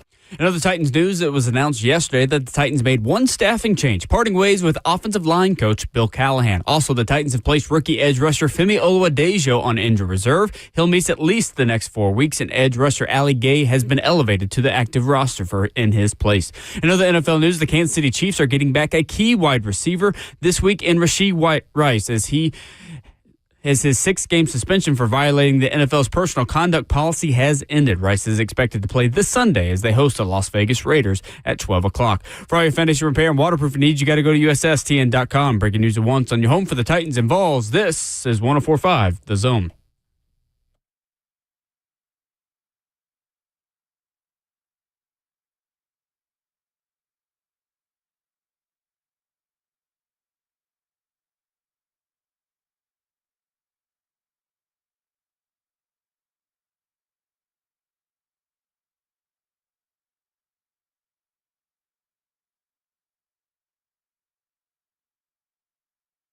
Second half of the show, an hour 3 off and running. Wednesday mornings, Ramon and Will. Every morning's Ramon and Will. Fueled by Scooter's Coffee, locally owned near you in Rivergate, Smyrna, Brentwood, White House, or Mount Juliet. Amazing people, amazing drinks, amazingly fast. An hour, Rhett Bryan stops by, previewing Titans and Patriots. In 20 minutes, Austin Price of All Quested on 3 talks Tennessee and Alabama. Lots more to come on the college football weekend this week. Obviously, the Titans firing Brian Callahan has required our attention, Ramon. But the 2 college football programs that are in the SEC in the state of Tennessee have massive games. Yes, they do. Vanderbilt favored at home against LSU. That's a world we live in. Tennessee on the road at Alabama. Looking forward to talking more about those matchups as the week continues. 8-point spread, I think, is what they got us against Bama right now. I believe that is correct. Underdog, I mean. I like it. If I could, I would, but I won't bet on it. So there is an idea out there, and we've talked about this, that if you fire Brian Callahan, you put Cam Ward in a bad position to be successful. With Brian Callahan's firing, the last 4 quarterbacks selected number 1 overall, 6 of the last 8 have had their head coaches fired during their rookie seasons. Well, I went back and ran the numbers to see how those quarterbacks have done after their coach has been fired. I think the results are a little bit surprising, Ramon, because they've done really well in year 2. Yeah. Let's go back to Jared Goff. 2016 with the Rams, head coach fired. 2017, in comes Sean McVay. He made 15 starts in 2017 in year 2 with Sean McVay for the first time. 11-4 in those 15 starts. 62% completion, 3,800 yards, 28 touchdowns, 7 picks.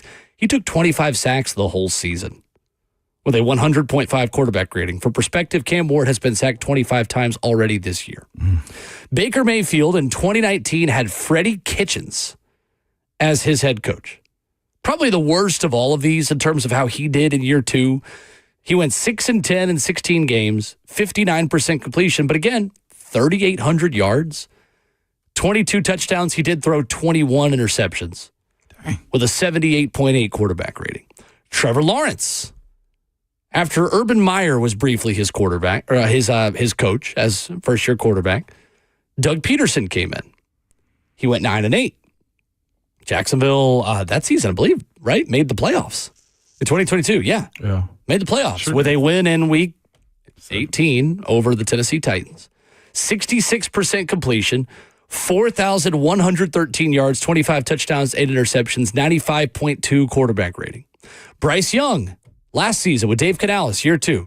4-8 in 12 starts, 61% completion, 2,400 yards, only made 12 starts, like we said. 15 touchdowns, 9 picks, 82.2 quarterback rating. Then you have Caleb Williams so far this year with Ben Johnson.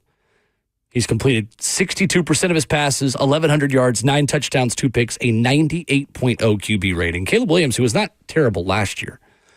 Ramon, I feel like those numbers tell us a story that if it's not working in year one, at least immediately, you're not ruining your quarterback by giving him a new head coach. Oftentimes, things do immediately get better.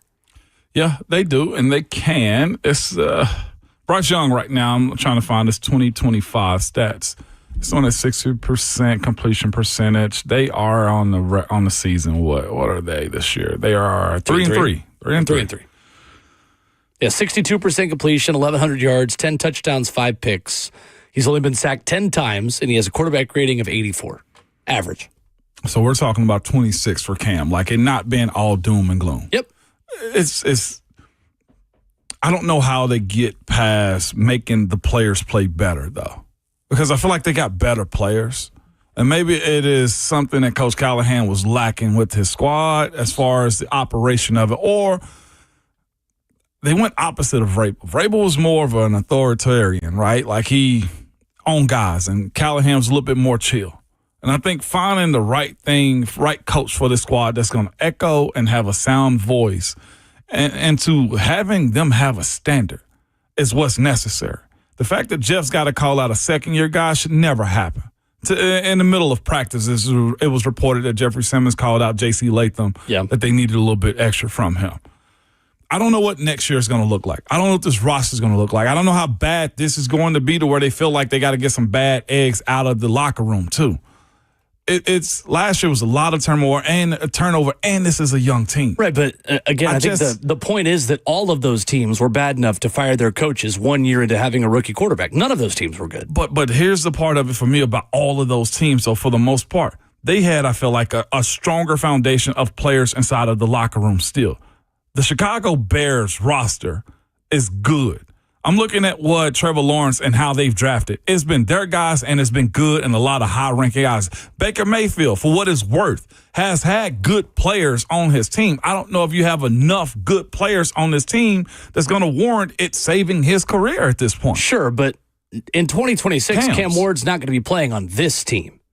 There will be different players brought here. You've got to give them another offseason to then make the team better. Because then you have another draft class. You do have another, if you copied and pasted this exact roster on next year, I agree. But Ramon, there's a reason why all those coaches got fired. None of those teams had really great foundations.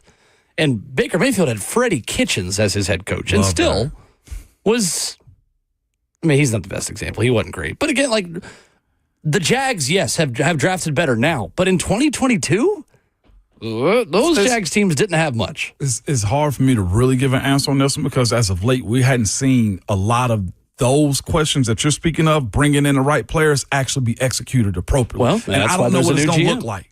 That's why Mike Borgonzi's here. And then the other part of it for me is just one question because we got calls is this. How good of a talent is Cam? Good enough to draft him number one. Very much so. Because there was a high need of that, too. 100%. Is he a better quarterback coming out of college than what Baker Mayfield was? No. I don't think so. Or Jaden Daniels, a closer comparison. I don't think he's Jaden Daniels level either. But I think that's more about those guys. I think Cam is more raw than those guys. I'll give you that. Yes, 100%. And Cam played 1 year of power conference football and was playing the wing T not that long ago. In the time that some of these careers were starting, Cam Ward was still playing the wing T in West Columbia, Texas. He's afforded more time to take his moldable traits and talent and learn how to be a professional quarterback. I said the same thing about Mr. Trubisky in offense that he was running and a one-year starter. But Cam's not a one-year starter, though. That's not the same situation. Well, I'm just giving, but he's still developing, and Trubisky was too. Sure, but he still played, though. Mitch Trubisky was a very short amount of experience as a college football player. Cam has experience. He just needs more. Let's go to Mark in Kentucky. What's up, Mark? Good morning, guys. How y'all doing? Good. Good morning. So I'm a big Patriots fan, so I appreciate you all firing y'all's coach so we can have him. And 2, do y'all regret firing him? No. So let me ask you this. Is it because it's Tennessee y'all can't get those good players that would go to, say, Kansas City or bigger franchises or like the Eagles. It's a smaller network in the Tennessee area. Yeah, thank you for the call, Mark. I mean, I think it's less about a smaller amount of money to spend. I mean, they've spent money. Yeah. They haven't drafted well enough over the last 5 years, and they didn't develop enough young talent. And Mike Vrabel and his coaching staff have a little bit to do with that, too. Mark, money talks when it comes down to free agents coming to any city. Heck, nobody really wants to go to Green Bay or Buffalo, right? But they go because money's there. There's not an exciting life event in Kansas City. Money matters when you're talking about free agents coming here. What Will's point is, and you're right, it's a matter of drafting the right guys. Right. Draft and develop. Draft don't matter. I mean, but the location don't matter in the draft. Only one guy's determined that in our history, and that's Eli Manning. Yeah. That's it. I mean, Mike Vrabel was still 6-18 in his last 24 games here. I don't think the move to replace him is as bad of a decision as who they replaced him with. There's still a world where you were justified in firing Mike Vrabel. If you'd gotten a better replacement, then, yeah, I think we'd be having a very different conversation. Andy's up next before we get to Austin Price. What's up, Andy? What's up, Andy? Good morning, boys. It's a beautiful day. Mm-hmm. Sure is. I'd first like to start off with some flowers. I've really enjoyed the fact that I've got to see both of y'all's radio careers from its beginning to today and broadcasting careers. Lots of success, and it's all deserved. Everything with the Titans, Will, and then with the Vols, Ramon, it's just been great. I appreciate you guys. Thank you so much. It seems to me, if we're going to follow Titans history, 3 years is what this is going to take now that we fired this coach. 3 years, guys. And you were talking earlier about locker room cancer type stuff. We've gone through that too. If you remember, there was a lot of issues in the locker room with Vince, quarterback. There was a split back there. There was word that Michael Griffin was sort of leading the charge that they wanted him, and Fisher wanted to sit him. And we've seen the results of what happens with that when a locker room gets split. It doesn't really seem like this one is like that. At least not what we're hearing. Y'all certainly hear more than I do. But also, lastly, I don't believe we've got a lot of concern for Cam as far as his development. He seems to be wired a little bit different. He didn't come right in here and sign up some Mayo campaign so he can be on TV and release some videos. You know what I mean? He seems to be a little bit more focused, centered. I credit his family with a lot of that and his own resiliency. But I believe that that's a kid that just wants to win. He wants to be put in situations where he's supported, where he can win. And I believe that he's a good future for this team, at least a short-term future. But, Ramon, I'd like for you, if you could, what happens when the offensive line starts fighting each other? Or the offensive line or the defensive line start not respecting each other's effort and making it public? And how devastating can that be, and how quickly can it be resolved? That's all I got. I hope y'all have a great day. Thanks, guys. Yeah. Appreciate the call. It depends on the person's mindset and respect they have for each other first and foremost. I think publicly calling somebody out, Jeff has every right because he's answered every call this year. He's checked the box. He has that right. That's on what, to me, that ain't got nothing to do with Jeff no more. That's all on JC. He got to go over and beyond right now. I don't think there's anything wrong when you have checked every box yourself. And clearly, JC ain't checking every box. Yeah, let's see how they respond to some of the reported, discontent on Thursday. Because that can be a one-time thing, or that can be something that festers and then divides the locker room. Because I think those things happen, Ramon, I imagine, where you call out one of your teammates for not giving it enough effort in practice. And if that's a one practice problem, that's just the day-to-day grind of being an NFL football player. If that's something that has to happen again, then we'll have a different conversation. It's just added so much pressure to JC. I agree. JC Latham has done a lot of work to recreate his body and his whole game. I don't have concerns about JC Latham's work ethic. Now, that one report and that one practice happened. And JC Latham tweeted through it yesterday, which I didn't think was a super smart decision. But again, he's given us enough reason to believe that he's going to fix it. And everyone you talk to around there, JC Latham's work ethic has not ever really been a concern. It just kills the public perception of him now, though, too. Because any bad moment. It does that, for sure. Same as Cam's "we ask" comment is going to have everybody thinking about Jeff's we need more from you comment. So That is what it will do to him. Coming up, Tennessee, Alabama preview. Austin Price of AllQuest joins us next.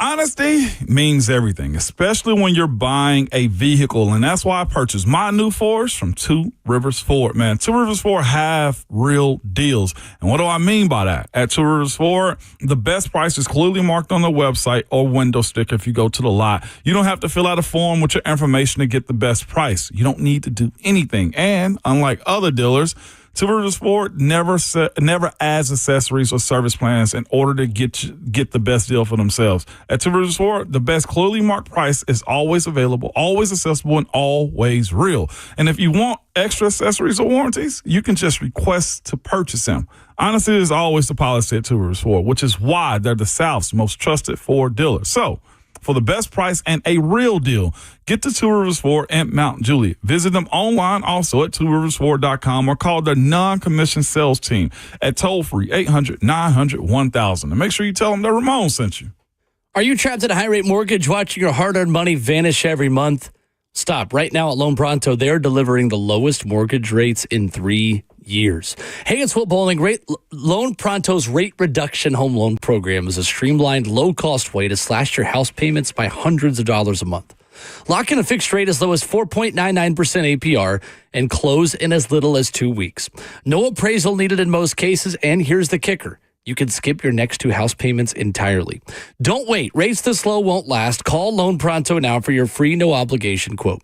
Loan Pronto is amazing. Just imagine lower payments, more money in your pocket, and a fresh start with a better mortgage.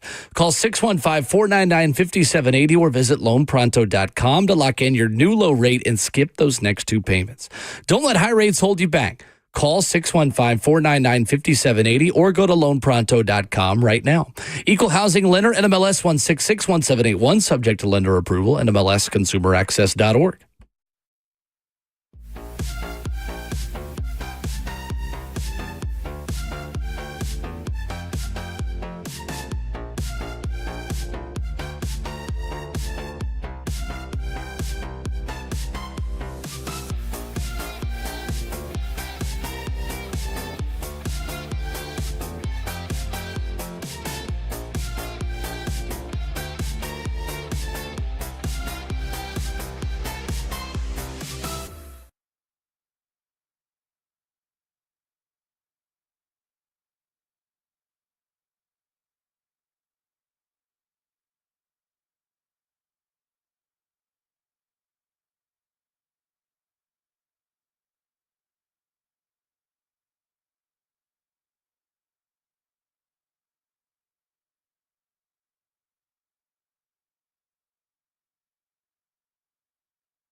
When the glass breaks, we talk Vols on Ramon and Will.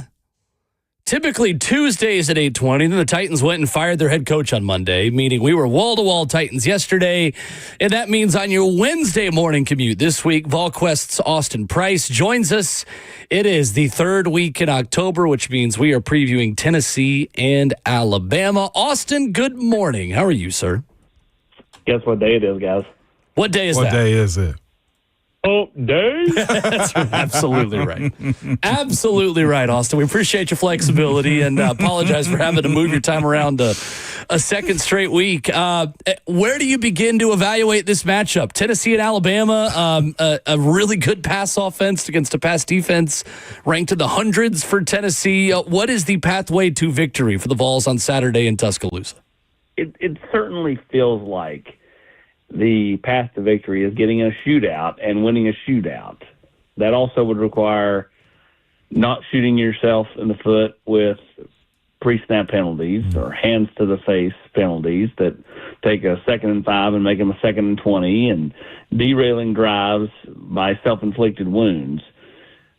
We say all that to say, who knows? It's sports. I mean, like this game could end up being, 20-17. You just don't know until you get into the arena and kind of see how the game plays out. But based off of what we know to this point, it feels like Tennessee's path to victory would be a high-scoring affair compared to a low-scoring affair. Austin, it's interesting, too, with this offense. It does feel like the best way to stop them is, like you said, letting them stop themselves. What about Alabama has brought out the best in Josh Heupel teams? I know there's two different coaches that have been on the other sideline, and obviously Nick Saban and now Kalen DeBoer, but it does feel like Tennessee, unlike the Georgia matchup, kind of plays its best ball against Alabama. Do you agree with that? And what do you think brings out the best in Tennessee in this game? I think Josh Heupel loves big games. I think he loves the challenge. I think deep down, he loves the thought of being the first Tennessee coach to win in Tuscaloosa or in the Swamp in November, potentially, since Philip Fulmer did so in 2003. And I think he likes challenges. So I think every year, the third Saturday in October, the ability to smoke a cigar at the end of the game for the winning team, all those traditions bring out the best in him. I think he gets really fired up for these type games. I think also Tennessee's offense has matched up better with Alabama on defensively than they have matched up with Georgia. I think Georgia's defensive depth has been better than Alabama the last 5-6 years, and it's shown through when Tennessee's offense has been able to have a lot of success against them at different periods of time, even getting back to 2021 where Tennessee was never super in the game, but at the same time, it wasn't your typical bludgeoning from the Crimson Tide. And, of course, Tennessee won the last two home games and led in Tuscaloosa 2 years ago at the half.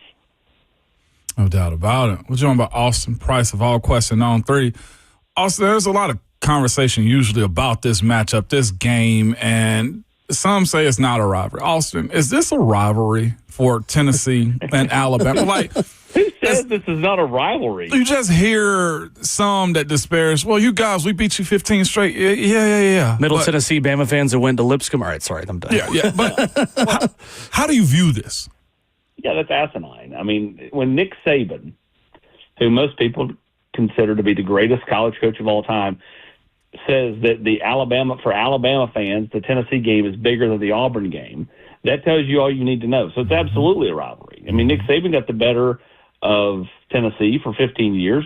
Just like before that, Philip Fulmer had dominated the Crimson Tide for the better part of a decade. So this has been a series of runs, and Tennessee's looking to win their first back-to-back games against Alabama since 2003, 2004. If they could find a way to win down there, it'd be the first time since 2003, and they'd have won 3 of the last 4 against Alabama, which is a nice little potential run for the Vols. So can they flip everything back? I think they've at least neutralized the run from Alabama and their ability to hold serve at home. Now the big next step would be the ability to go win on the road. Can this team do that? I don't know. We sat here on Wednesday, and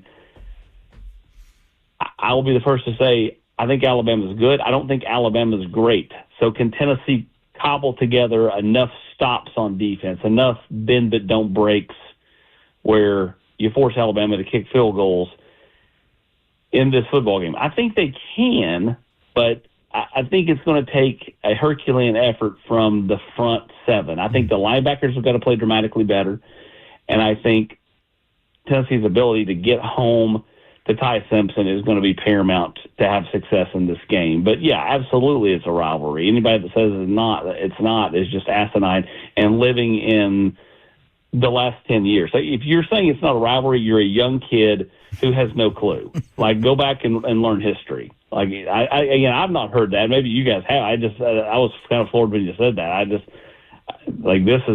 is one of the great rivalries in all of SEC. I'm glad you mentioned that about the back and forth that the Vols could have. Also, I have this theory. When this offense is good, the defense just isn't going to be great. I love if to your point, if the run defense stepped up, I think you say offensive defense is probably top 5 in the country when it comes down to their ability to be that good. With that being said, Austin, I feel like the best defense against Alabama is the offense that Josh Heupel poses to it. Meaning, Joey Aguilar, I feel like in this game, is a better quarterback than Ty Simpson. I know Ty Simpson's a Heisman favorite at this point. But how do you view those two guys and what's asked of them when they play this matchup? Because that offense puts pressure on opposing teams to perform too. Yeah, let me get on my soapbox. Anybody talking Heisman Trophy the middle of October is just silly to me. But it's the world we live in. I mean, at On 3, we do every week. There's 6 different guys that give their playoff predictions and projections and Heisman Trophy projections because people click on it, and it drives traffic, and it's a good talker. But at the end of the day, this thing is still right. I mean, maybe we're getting right here to intermission, but it certainly feels like we got a whole other act to go in the college football season with a 1,000 more twists and turns. So, where we're at come October 15th, 16th, 17th, and where we're at December 1 is going to be 2 totally different things, in my opinion. So I think for Joey Aguilar, he's just got to continue to play confidently, find open receivers. He finally did have just probably the worst throw he's had of the season, and that luckily the kid trapped it and wasn't able to pick it off Saturday when he got flushed, and he was trying to throw it away and didn't even see the guy stand there, and he almost threw that pick. But can't do that Saturday. He's got to play within himself, but also be able to hit some big plays. That's what they did in 21 down there. They were able to hit big plays to Cedric Tillman and Javonte Payton.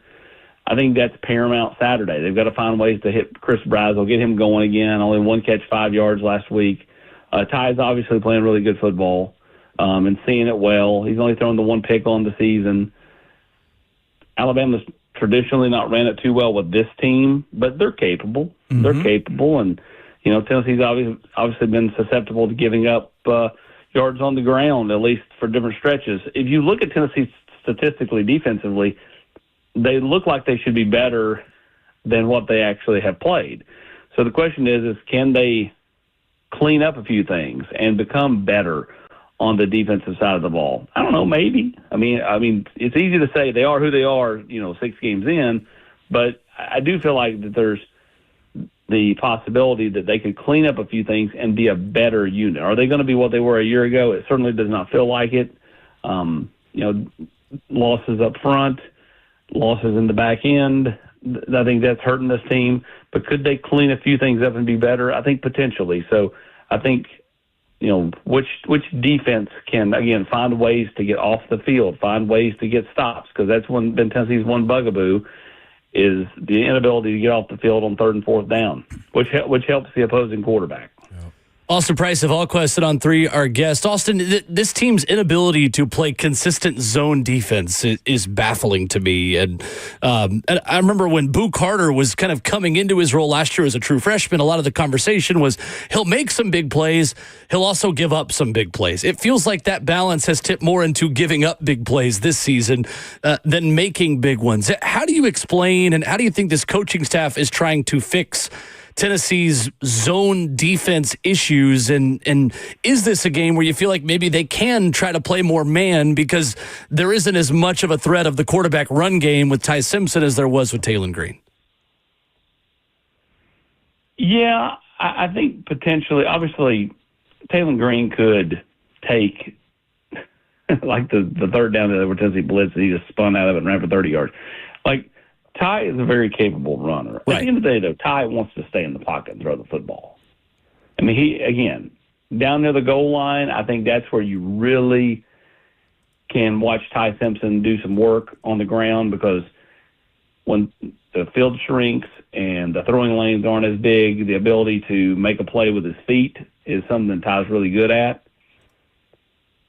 I think Tennessee's got to be really disciplined. They really have to be disciplined. The eye discipline's got to be really, really good. This is a defense that I think the linebackers have got to play better than they've played. I think Arion Carter has been really good, but outside of that, it's been, it's been suspect at times. So this is a defense that's got to step up, because Ty Simpson can do some different things.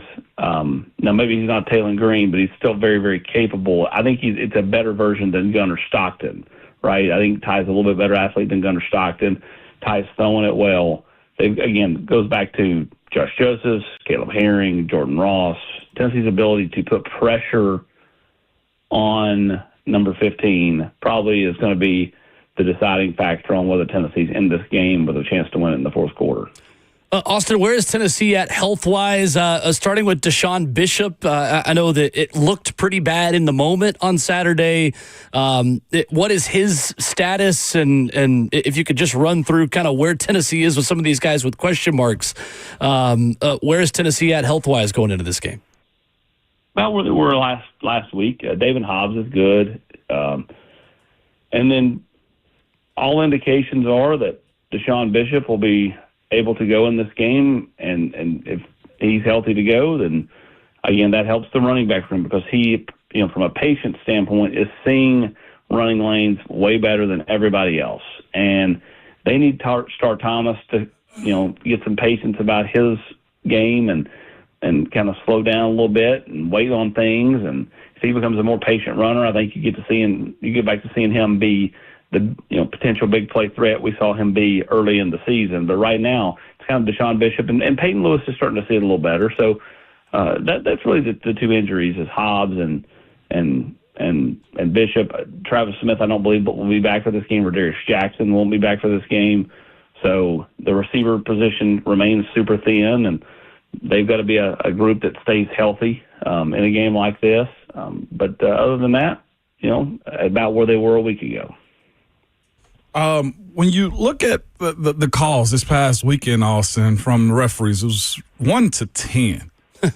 Who is Josh Heupel ticked off, and what does he have to do to get those calls? I know they get graded afterwards, I think, in the college ranks, but I know for a fact 2 of those offsides was on Arkansas's defense, and they just didn't call it. They don't call any holding around the line of scrimmage on the D-line.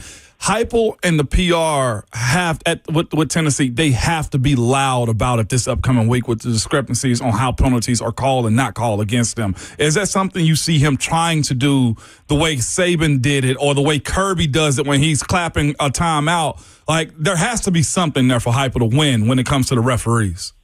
Yeah, I think certainly he pleads his case to them in person. I don't think he plays it out in the media. I don't think that's his style. Okay. You go back to the Georgia game a year ago, and Adam Sparks asked him the questions about the officiating, and he just turned the microphone back on Adam and wanted Adam to answer it. Because, that's just more kind of his way of getting his point across. And, there is an officiating problem in this league. It's really bad. I mean, we all saw Kirby calling timeout. And then, of course, the Georgia propaganda machine, they start look at the safety. They put the videos out. He's clapping. Okay, I agree with that. But he still called timeout. Yeah. Like a clap and a timeout signal are not the same thing. Like both things can be accurate.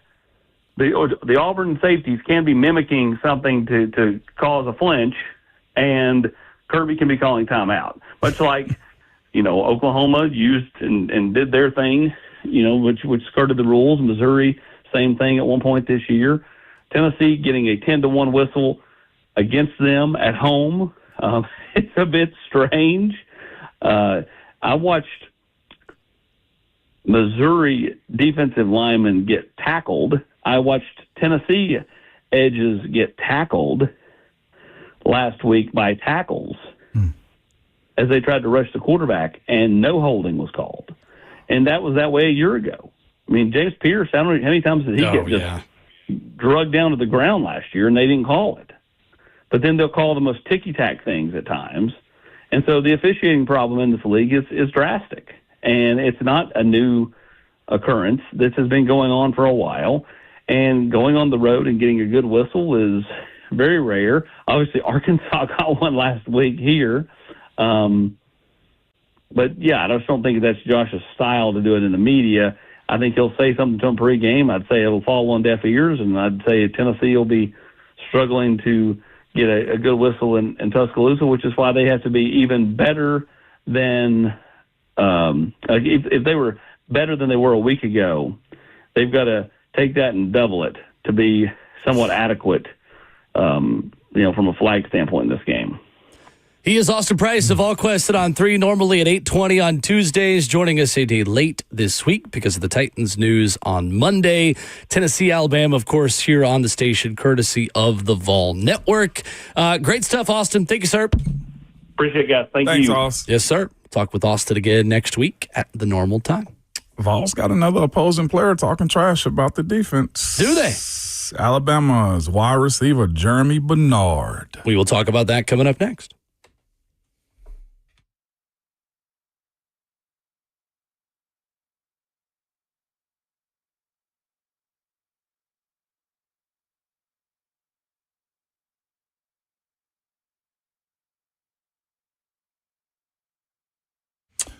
It's Ramon Foster for Medical House Calls. That is the website. It's simple. If you need a doctor to come to your house, think about medical and then housecalls.com, man. They're available to you 7 days a week, Monday through Sunday, 7 a.m. to 8 p.m. So you can get your, IV therapy before you even go to Broadway to the game on this weekends, man, or recovery from a wild Saturday night, whatever it may be. But it's not just that. Maybe I hadn't explained to you how this works, though, but this is a simple process. You call or text Medical House Calls, and their teams will assess what you need within minutes. You can book your visit, and after a quick chat, they will schedule your visit. Again, this is on your time. You let them know when you're available, and they will come to you. Medical providers will be at your door to deliver the care that you need to get you back ASAP. Medical House Calls, they bring the concierge medicine. No more waiting in germ-filled urgent care rooms, appointments that don't fit your schedule because boss won't let you off of work, uprooting your life, kids, and schedule just to see a doctor. No, they come to you. It's transparent pricing up front and not confusing. This is just what they do. And the best part is, man, you can get a full evaluation, exam, treatment plans, and prescription if you need it. Everything from at-home care, IV therapy, whatever, they got you. Again, the website is medicalhousecalls.com.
Wrapping up Hour 3, Ramon and Will, fueled by Scooter's Coffee. Rhett Bryant on deck. Talking Tennessee and New England. Titans and Patriots. We'll preview it with Rhett in 15 minutes in studio. Going to talk about the newest, I guess, trash talk or just other team previewing an upcoming matchup with Tennessee. But first, we go to the phones where Mayor Ron is with us. What's up, Ron? What you got for us, Ron? Good morning, gentlemen. I hate the timing because it's the greatest week in Tennessee right now. The best feeling to live in the state of Tennessee is the third week. And you're talking about Tennessee, Alabama, go Vols. God, it's hard to get off of that because that feels like that's the hype. But I got a little poem for you, and it's about coaching. It's about the Tennessee Titans coaching pattern. All right. Right? And it goes like this. My fellow Titans fans, a fresh start. This feels like a new season. Brian was doomed from the start, and I'll tell you the reason. The Oilers came to Nashville, and the Titans they would become a miracle, a Super Bowl. Coach Fisher was no bum. So Jeff Michael Fisher coached until 2010. The next coach was Munchak they brought in. From 11 to 17, we had 3 new voices, with Wisenhunt by far the worst of the choices. 6 coaches we've had here in Tennessee. The real McCoy is 7, an intern, or will he be? Odds are, Titans fans, we are back on the right path. Our new coach fits the name. Do the math. As history's pattern follows suit right down the pike, there's no question your next 2 coaches will be named Mike. Solid. Thank you, Ron. I wanted to make sure you were done before I gave you the applause. Appreciate it. Yeah, the snap clap right there. The snap clap. Yeah, the snap clap right there. The poetry slam. That was solid right there. We all in on it. Thank you, Ron. Appreciate the call. Well done. Mike is Very the well name. done. You got McCarthy. Mike McCarthy. Tomlin. I'm just saying. Oh, Jones. Mike Jones. The real Mike Jones. The real Mike Jones. Mike Jones. Who? Mike Jones. That's right. We don't play hypotheticals. I know you don't a whole lot. 1 first rounder and a second will do it for Tomlin. No. I'll play that hypothetical. No. Next question.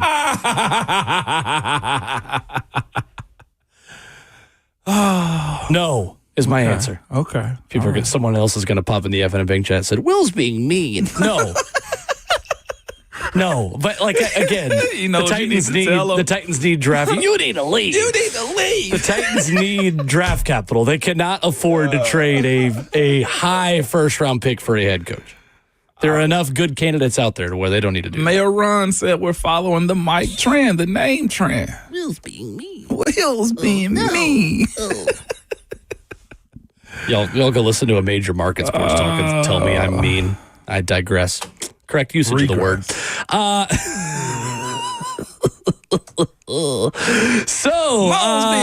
Who is this? Yeah, that's right. That's absolutely right. Who is this Alabama receiver? Is this Jeremy Bernard? Yeah, Jeremy Bernard. Jeremy Bernard on the next round live. Those guys do a great job talking about Tennessee, Alabama. I've not heard this. I've just read the headline. I'm part of the problem. There was maybe some trash talk. Here's Jeremy Bernard talking about Tennessee. So Tennessee coming up this weekend, statistically, for whatever it's worth, they are by far the worst pass defense in the SEC. They're still winning games, but when you watch film of this Tennessee defense, what do you see? Do you see a lot of opportunities for you guys this coming Saturday night? Yeah, I mean, they like to play, man to man, and they want to bring the house. So, yeah, I mean, it's a great opportunity for our offense. They give up a lot of yards, but that's because they trust and believe in their guys to get the job done. And, for us to have the opportunity to go against man-to-man is a field of dreams, man. That's what, receivers want, those one-on-one matchups. So it's just going to be up to us to go out there and make the plays. Field of dreams. I don't have any issues with that, honestly. I mean, you're right. A field of dreams. It's up to Tennessee to go change it. It is. They know Tennessee is a blitz team. Mm-hmm. They know Tim Banks is going to call and haul it. No doubt. The acknowledgement of that is cool. The calling it a field of dreams is disrespectful as hell. Fair. And here's the thing. I said the same thing about Mike Washington Jr. last year for Arkansas. Last week. Yeah, last year. What the heck, Mom? Get your time together. It's been a long week. I know. Monday threw us off. But, yeah, they did the exact same thing. Mike Washington called a shot in 8 in that first quarter. Yeah, he backed it up. Then it became a little bit of a boa constrictor for him. Like, that's what you cause in those moments. Like, yeah, Jeremy Bernard has a point. There's holes in his defense. Tim Banks is very aggressive. And Kalen DeBoer is an offensive mind that likes to expose that type of stuff. Here's the bigger question. The fact that you have a wide receiver, Jeremy Bernard from Alabama, saying this, Tim Banks, key yourself a little bit. Sure. Fake blitzing. Sure. But why do you think Tennessee is so bad in zone as a zone coverage team? Because Tim Banks is aggressive. He going to call it. He trusts his guys to get home. He loves one-on-one matchups, too, and he trusts his DBs to be in those positions, too. I do think the same way we talked and begged Coach Hyper to add layers to his offense, Tim Banks needs to do that to his defense. Mm-hmm. There needs to be a little bit of a switch-up involved in how he goes at or after teams. Because here's the thing about it. If there is a push to be good on first and second down against the run, those edge rushers are good enough. The blitzes that he does call is good enough. Getting quarterbacks off their spots, is solid. It's a matter of he likes to go home, and he likes to go home in a Ferrari or Lamborghini and not in my old Ford truck outside. Respectfully, I say that. You know who I was impressed by, who I think could solve some of Tennessee's zone issues? Who? Is the freshman linebacker Jaden Perlotti. I like Perlotti. He'll dog. Perlotti is a little bit undersized. Mm-hmm. He is the opposite of Jeremiah Thielander in that he's not going to be as much of a thumper in between the tackles in the box and the run game. But as a faster coverage linebacker, I think he fills a role that Tennessee needs over the middle of the field in coverage. Tennessee really struggled over the middle of the field. I think Brent Hubbs wrote at VolQuest that Arkansas was 14 of 15 passing over the middle of the field. Tennessee had to play more zone than what they are typically used to against Arkansas because you have to account for Taylon Green's legs. You don't play man against quarterbacks that are good at scrambling because then they start to scramble. Your backs are turned looking at your man and not looking at the eyes of the quarterback. And all of a sudden, that's where a 5-yard scramble becomes a 40-yard scramble. And we saw that happen at times too, to be fair. But Tennessee's got to have somebody step up at the linebacker position opposite of Arion Carter. And Jeremiah Thielander is a good run-stopping linebacker. There are limitations in coverage for Jeremiah Thielander. It is. There just are. And Arkansas won a lot of max protection with their tight ends, too, to make sure that their quarterback can see down the field like that. Sure. I put that on the big boys up front. They got to get home. Somebody got to have some leakage somewhere. It's not been a normal defensive line performance for Tennessee under Ronnie Gardner so far this year. Killing it. And they've been injured, but it did not click with David Hobbs being added back in. Oh. Safety position also a culprit for the middle of the field pass game. He was effective in spurts. Who? David Hobbs. He got a sack on the season. There was pressure generated. Right. I just mean the whole defense didn't totally click the way I thought it might with David Hobbs. David Hobbs did his job. Ultimately, though, they still have other issues that David Hobbs can't fix, which is setting the edge, fitting the run, and open field tackling, coverage of tight ends and slot receivers over the middle. And Ramon, Boo Carter is not taking the step forward we hoped he would after his freshman year. It's been a little bit of a slump. I hate to single him out. It's not personal. It just... He's good at the line of scrimmage and getting after the quarterback in the run game. He makes some really big plays. 7 yards between the line of scrimmage. Teams also make really good plays against him. It's very much like something big is happening when Boo Carter is involved.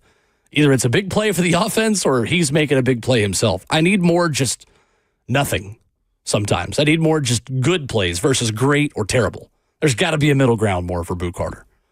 Yeah. You see him. It's usually around him.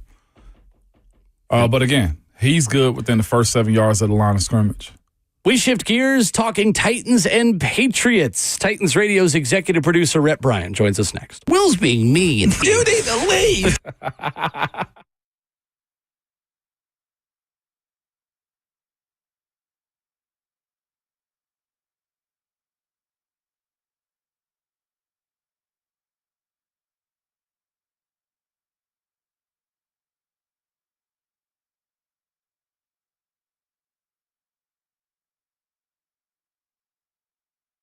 It's Ramon Foster for Jewel Roofing and Exteriors, man. They are a trusted family-owned Middle Tennessee company. I just want to start there, and you can be good there.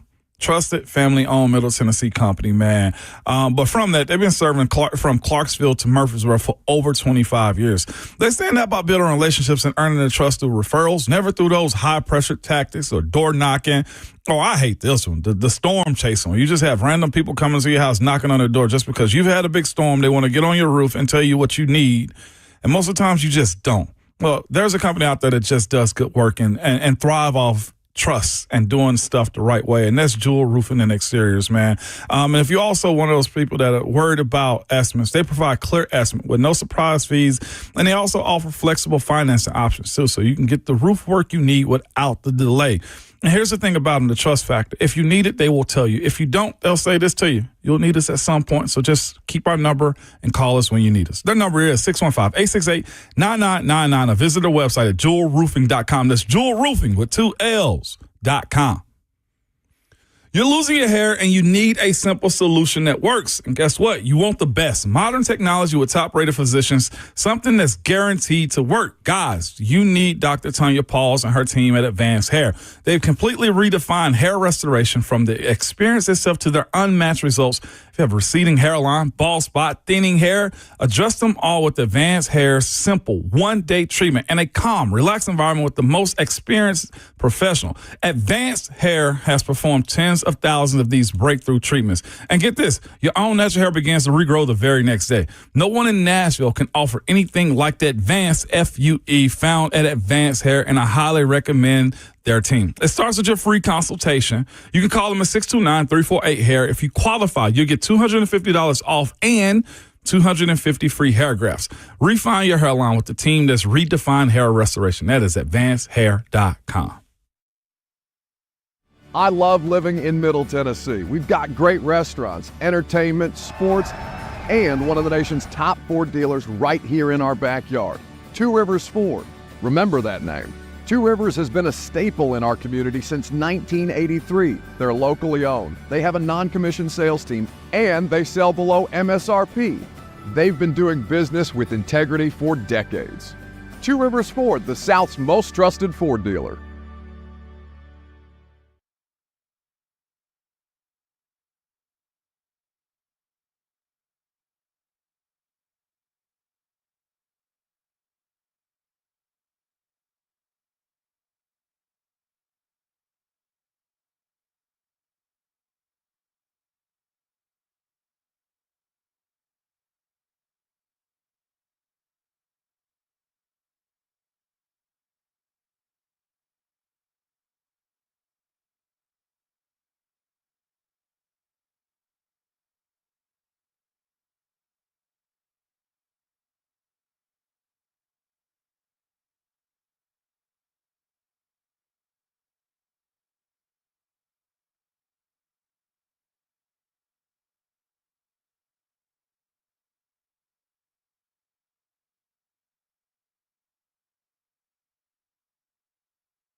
9:02, good morning, live from the 104.5 The Zone Studios. I'm Justin Hawkins. Titans interim head coach Mike McCoy was introduced yesterday for the first time and met with the media, and he had a message for the fans. I understand the frustration. Our record's what it is, but I can promise you, okay, we're going to work our tails off, every day we walk in this facility as a coaching staff, as players, to go out there and do whatever we can, okay, to give us our best opportunity to win a football game. That's what it's all about. It's about winning, okay? So we got to go out there and play with great energy, great effort, play with the swagger, complimentary football. In other Titans news, it was announced yesterday that the Titans made one staffing change as they part ways with offensive line coach Bill Callahan. Also, the Titans have placed rookie edge rusher Femi Oluwadejo on injured reserve.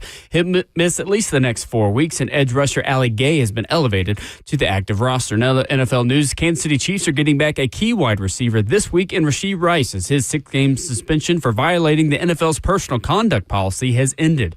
Rice is expected to play this Sunday as they host the Las Vegas Raiders at Arrowhead Stadium.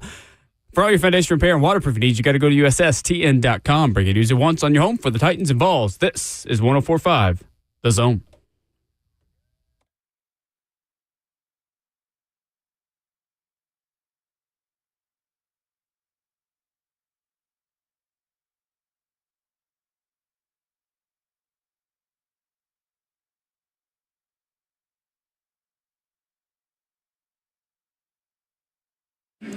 Ramona Will on 104.5 The Zone into the fourth quarter and fourth and final hour on this Wednesday morning. The middle of our Wednesday show means the week's halfway over.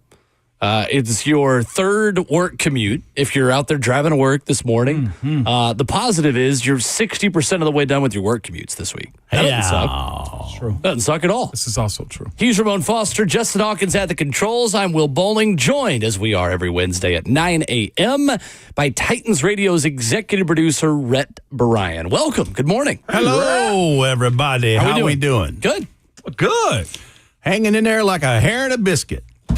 Here we go. What we're hearing. That's right. Yes, what we're hearing. I didn't know where he was going with a hair somewhere. I've not heard but that it was one. good and clean, right? Well, most people are like, but it's like, you get the point, don't you? I do get the point. That's right. It's a perfect. It's been one of those weeks, boys. It has. And, of course, the Titans make the change. Mike McCoy is in as the interim. Brian Callahan is out.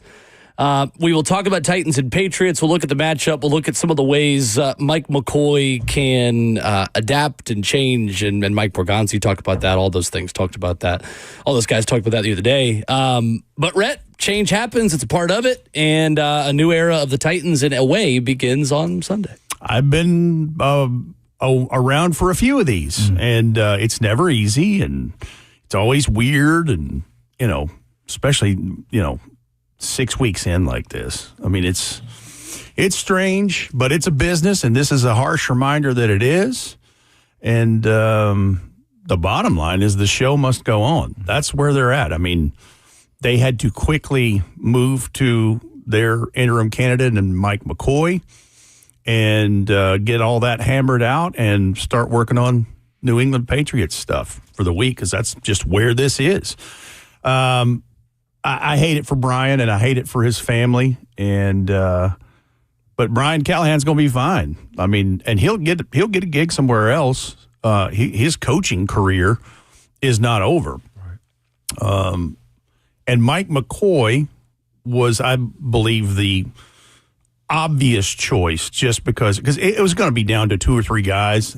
I thought about him when the news first broke on Monday afternoon, and I also obviously thought about John Bones Fossil, because he'd done this as an interim for the last 3 games of the, 2016 Rams season when they let go Jeff Fisher.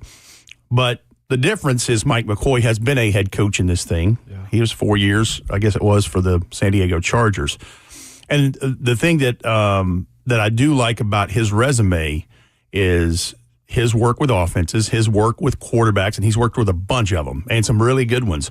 But where I find some comfort in all of this is his most recent work with Trevor Lawrence in Jacksonville, because Trevor Lawrence in Jacksonville, outside of a wild game that they lost Sunday to the Seahawks, they've been playing some good football. And he certainly has. Yes, he has. So there's where the hope lies, is that I'm not saying he's going to be the, quarterback whisperer and fix everything, because Cam Ward has 6 games of experience under his belt. Mm-hmm. That's it. This is a work in progress, and he's building the portfolio of this.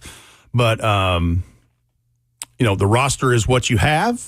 The injuries to some of those players is what you have, and you try to make the best of it and move forward. I think the other part of this, you knew that if Brian Callahan was going to be gone, that Bill Callahan was going to be gone with him. And I'm pleased that everything else is status quo. And I think that's important for the development of Cam Ward, that Bo Hardegree is still calling the plays. Nick Holtz is still helping, and all these guys are helping with their installation and their duties as it pertains to the Titans offense. And then now Mike McCoy can help put his touches on it. All fair and all good points. I think you look at what Albert Breer read at SI.com about how Mike McCoy will maybe adapt. He wrote yesterday, my guess is he will get a green light, Cam will, to be more of a playmaker now, given where the team is, saying McCoy's experience with quarterbacks is varied, like you mentioned, from Peyton Manning and Phillip Rivers to Tim Tebow. And Tebow time, Mike McCoy was a part of that in Denver, to an improviser like Jake Delhomme. So at least on paper, he should have it in his bag to give Cam a little bit of leeway. I thought that was an interesting nugget from a very long piece about the Titans from Albert Breer at SI.com, that some of the changes that Mike Borgonzi and Chad Brinker spoke about in their Monday night press conference will probably be that. More room to improvise and to create for Cam Ward. Well, whatever that looks like, I mean, you heard Mike McCoy say the obvious at the press conference yesterday.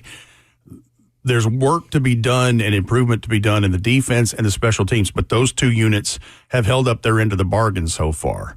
And that scoring more than 12 points a game, you got to score more than 17 points a game. Right. And we'll talk about that as it pertains to the next opponent in the 4-2 New England Patriots, who are, I think, 5th or 6th, maybe 7th in the league in scoring at 25 points a game. So, yeah, and I'm interested just to see, because this is not going to be a switch that's going to be flipped overnight. There's going to be some incremental things done to this. But I would think if that is the case, that certainly has to excite Cam Ward. Because you saw Cam Ward's quote recently about, if I'm able to play the way I play, the NFL is bleeped up. I love the confidence. Sure. And look, the other part of this is not easy on anybody, especially those guys in that locker room. Couldn't imagine.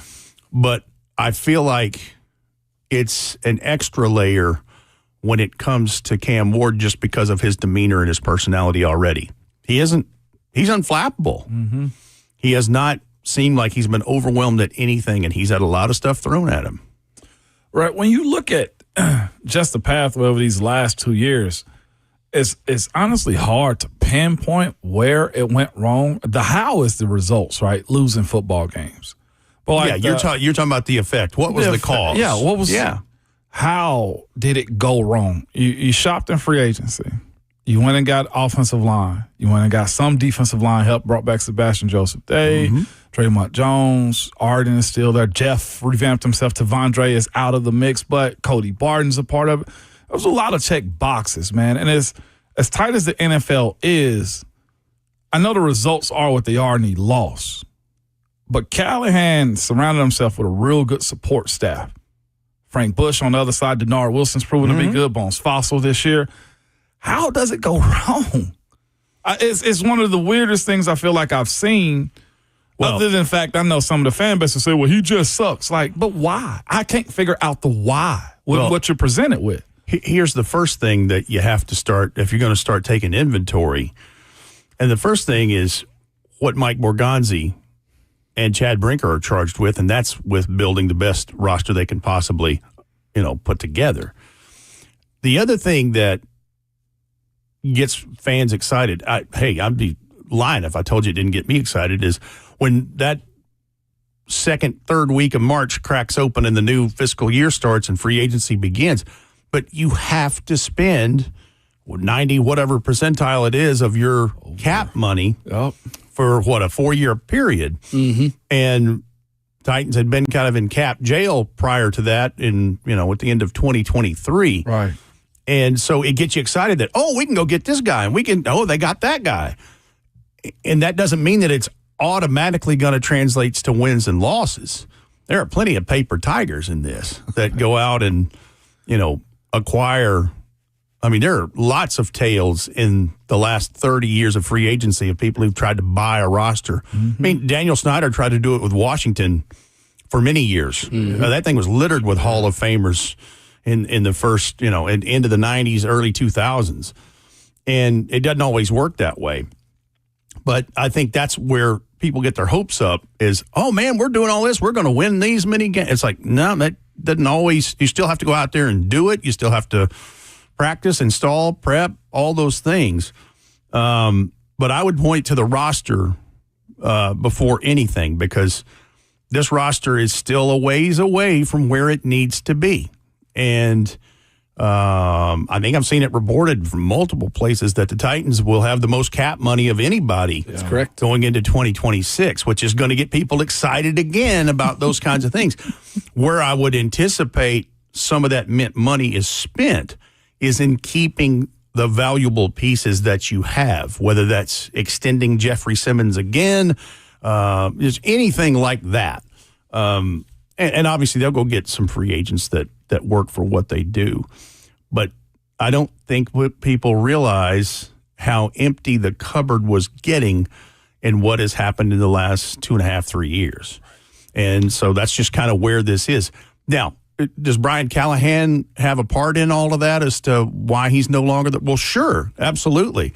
But if you're carving up the blame pie, I don't know how big a wedge of pie it is or not, because there's other blame pieces to this whole thing to make the complete pie. It's not just Brian Callahan. Rhett Bryan in studio with us, the executive producer of Titans Radio. We'll talk about the good and the bad on the New England Patriots at 4-2 coming to town, led by Mike Vrabel this weekend, previewing the matchup with Rhett Bryan in studio. Up next.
Wednesday morning, Remote at Will, fueled by Scooters Coffee, continues on 104.5 The Zone and Zone TV, Facebook Live, YouTube, Twitter, or Twitch, where you stream us. Fueled by Scooters Coffee, Rivergate, Smyrna, Brentwood, White House, or Mount Juliet. Amazing people, amazing drinks, amazingly fast as we come together in Nissan Stadium again on Sunday. Rhett, you going to remember the way up to the booth? It's been a minute. I can do it. We're good. Is that Aerosmith? Is that what you're using? Man, about I wish that? I knew. Is that Aerosmith? All I know is I love that boom, boom, boom, right there. It's a good cover. I mean, obviously, it's a Beatles song, but is it? Gary Clark Jr., I believe. Huh? There's like a new cover of this, right? Come Together, isn't that by Gary Clark Jr.? It's like a very recent remake of that song.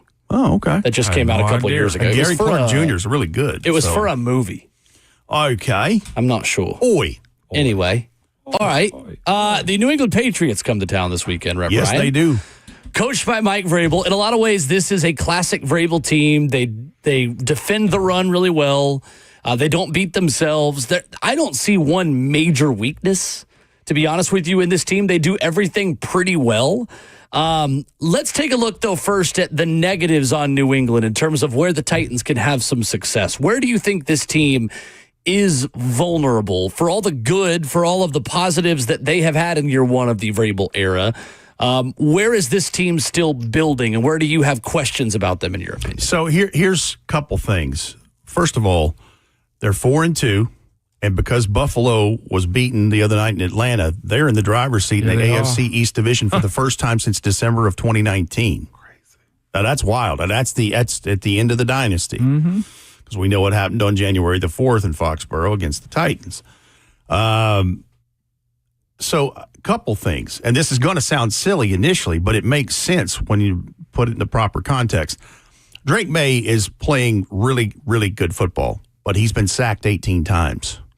That's what I would go with first, is to see if you can penetrate the offensive line, because there are a lot of young parts in that stuff, including Will Campbell, who's the fourth overall pick?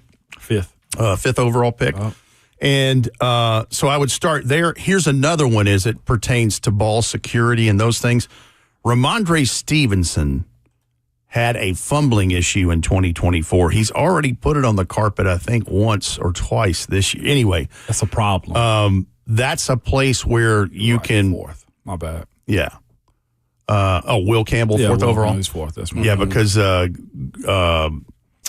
Cleveland had the fifth pick where they had traded down and took the guy from... Mason. Yeah. Mason Graham. Yeah.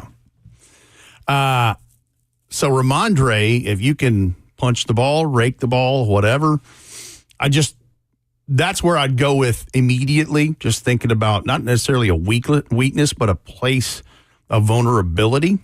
And but Drake May, over 1,500 yards passing, 73% completion percentage, 10 touchdowns to just 2 interceptions. And you talk about a stat. Number 2 in the National Football League in yards per passing play at 8.15. That's nearly a new set of chains on one attempt. It's really impressive. It's ridiculous, is what it is. Really impressive. And then the weaponry around him. I mentioned Ramondre Stevenson, the rookie from Ohio State, Travion Henderson. That is starting to morph into a two-headed monster.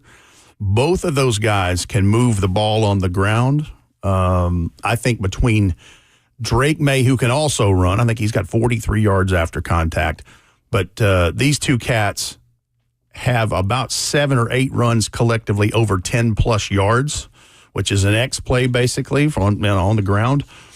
And they have a combined 226 yards after contact in that Josh McDaniels offense. The receivers part of this, of course, Hunter Henry's a big deal with that. And Stephon Diggs and Kayshon Boutte are the ones that are stepping forward in this. Diggs, 12.1 a catch. Boutte, 16.7 per catch. Caught all 5 targets last week for 93 yards and 2 scores against the New Orleans Saints. So he's got options. But the thing is Drake May is playing, a 73% completion percentage. And you're doing something right. Yeah. And he's averaging, well, let's see, they're 6th in passing yards per game at just over 244 per game. And 11th in scoring at 25 points per game. So, I mean, there's that part of it. And then I know we're going to get to defense, but special teams bothers me too. And I think you talk about, too, the 73% completion percentage, Rhett. I mean, how many quarterbacks over the past few years have had sophomore slumps after they've kind of burst on the scene in year one? C.J. Stroud last season had a tough time following up the success he had as a rookie. Jaden Daniels this year has not been the world beater that he was last year. And I know he's battled injury, but Drake May is the best example of a quarterback who is ascending and getting better in year two. I am shocked how good Stephon Diggs has been to start the season. I thought he was done. I thought coming off an ACL injury, it was a wrap for him. 148 yards after contact of his 387 receiving yards. Rhett, they have 4 receivers that have that much yards after catch, over 100 yards. Stephon Diggs has 148 after catch. Yep. Travion Henderson has 130 yards after catch. Yep. Ramondre Stevenson, 126 yards after catch.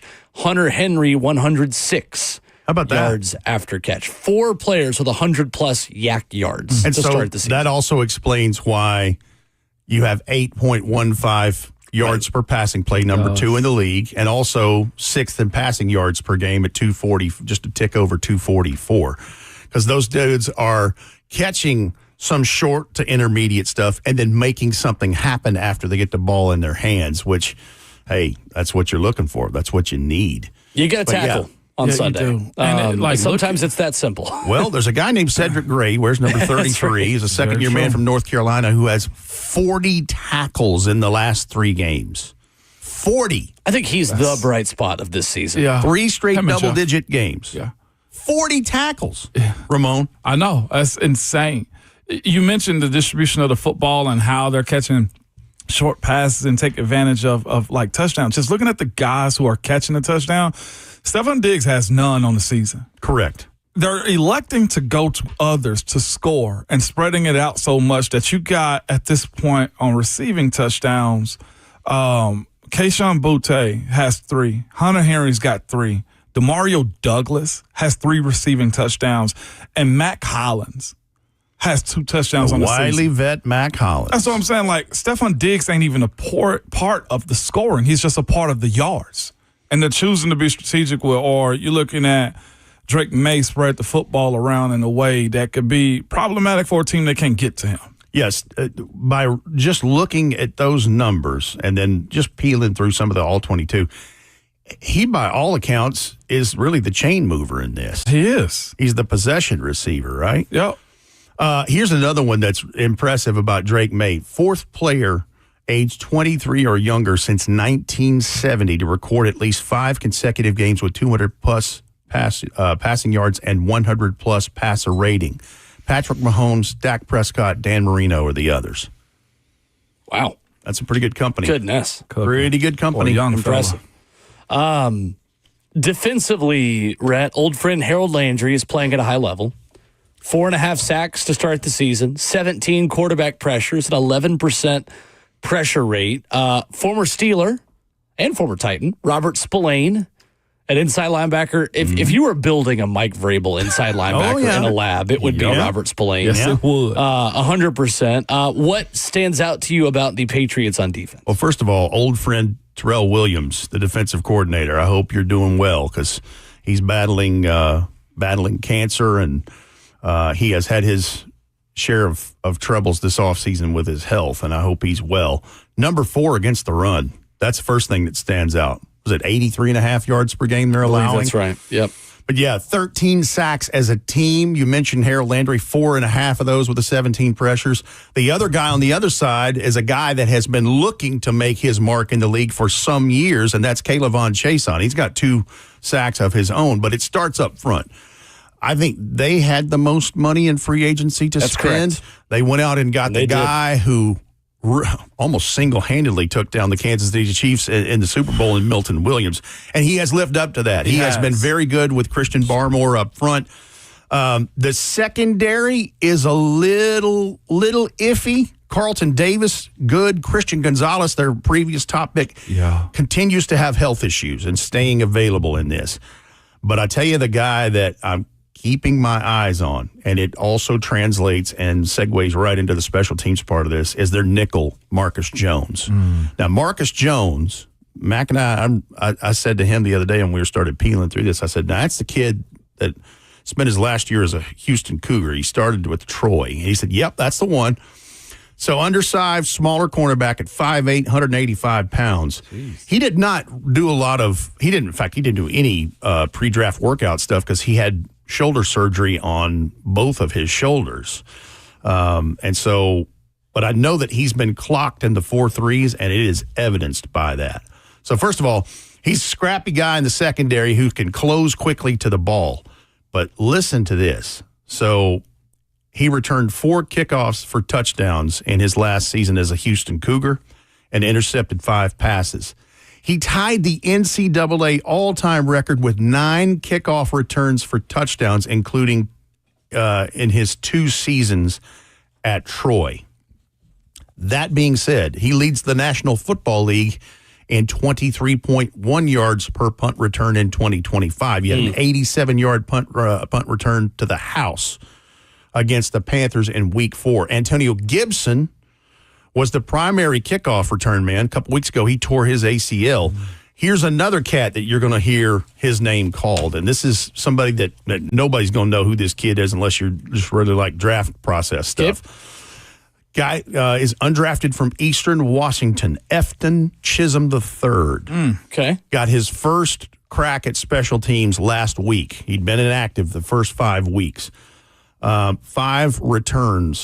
kickoff returns against the New Orleans Saints, 28 yards per kick return.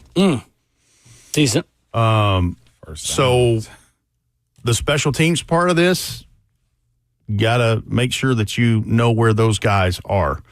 And then the other part of this is you started to see Chim have some difficulty with returns last week because there's film on him now and they're scheming it differently.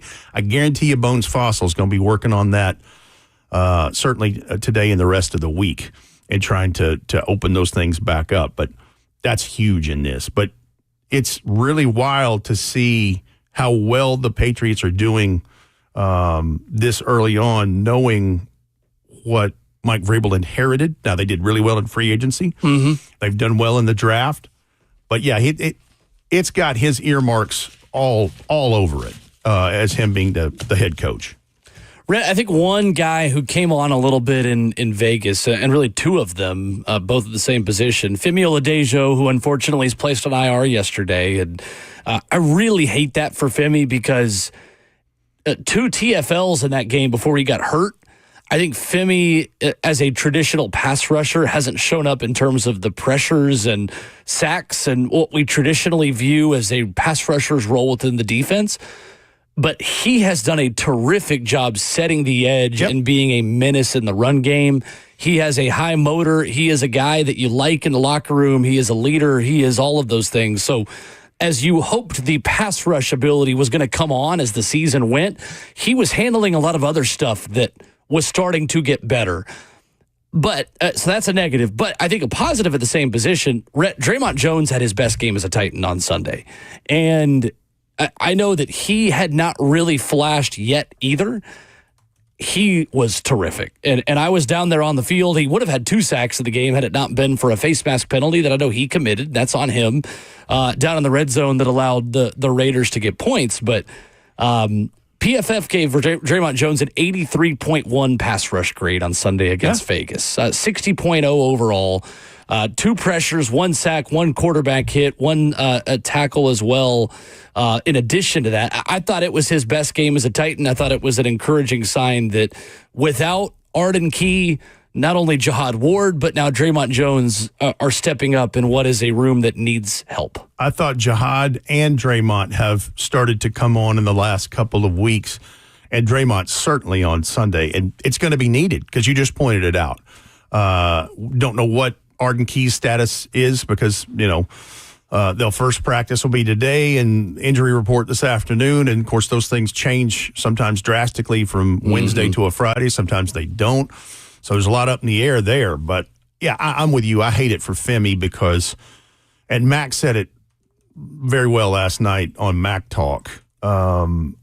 Missing 4 games in your rookie campaign is massive. That's a lot of valuable practice reps and game reps that you don't get to have now. And, you know, the prime example of that is Cedric Gray. Right. You missed 10 games your rookie season with the shoulder. True. And so that last handful of games down the end of his rookie year, it was really just navigational. It was it was like freshman orientation, figuring out where everything is on campus, right? Yeah. And then he had all off season and mini camp and all of those things in training camp. And then now the light switch is fully on for him. I think he'd be the first to tell you that, you know, that was challenging for him. But I hate it for Femi because he's a very positive person. Definitely. And he just brings, he's just like a spark. He's the spark in this thing and brings energy to it. The pass rush stuff will come along for him. He's still learning all that. But just to have a pause on that now, I hate that for him. Yeah, definitely. It takes you back a little while. Just real quick, I guess. Where's Tavondre's optimism on playing this week? Do you think there's an opportunity for a guy that kind of needs it and a team too, where they are, especially with Femi going I hope down? so. I don't know where that is, but I certainly hope that is somewhere in the realm of getting him back to things because, you could use him Sunday against Ramondre Stevenson and Travion Henderson, who are starting to move that ball pretty good. But I don't know what that is, so we'll see. And that goes back to what we started the hour talking about is, Mike McCoy still has this roster with these players and the injuries tied to these players. And no, there's no magic wand to wave over this. No. You've got to do what you can do with what you have. But yeah, I would certainly like to see, I tell you what else I'd like to see is Bryce Oliver come back as a gunner on special teams. Talking about those 2 returners New England has. I certainly hope that there is some good news with some guys coming back to the forefront with that. And if you can just work Tajay Spears into this more with Tony, I know it's the 4th rush defense in the league right now with New England, but I just feel like that's maybe a way to get this thing cranking a little bit. But you got to get it. You got to get open. You got to get it done. You got to make lanes, and you got to stop having 3rd and 12 and 3rd and 14 and all of those things. He is Rhett Bryan, the executive producer of Titans Radio, Titans and Patriots. Farm Bureau Health Plans Titans Countdown beginning at 11 o'clock from the broadcast booth at the booth number 7 Broadcast Center inside Nissan Stadium. Oh, home sweet home. Good to be back. Thank you, Rhett. Thank you, gentlemen. Have a lovely rest of the week. Headlines we missed. Wrapping up the show next.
Wrapping up the show at Ramon and Will, 104.5 The Zone. Ramon Foster, Will Bowling. Vol_sports on Twitter. This week's rundown for the Mike Keith Show. Jesse Perry, Ryan McGee, Ramon Foster. Hell yeah. Along with Josh Heupel, of course. On the Mike Keith Show tomorrow, 104.5 The Zone's own, Vol Network's own, NFL's own, Pittsburgh Steeler, former Vol, middle school football, county championship coach. All the titles for Ramon. You'll be on the Mike Keith Show tomorrow. Be great. I mean, host of Ramon and Will. What are we talking about? Don't do that is one right. now. Well, I started with 104.5 The Zones. That counts. Well, no, Will Bowling's homeboy.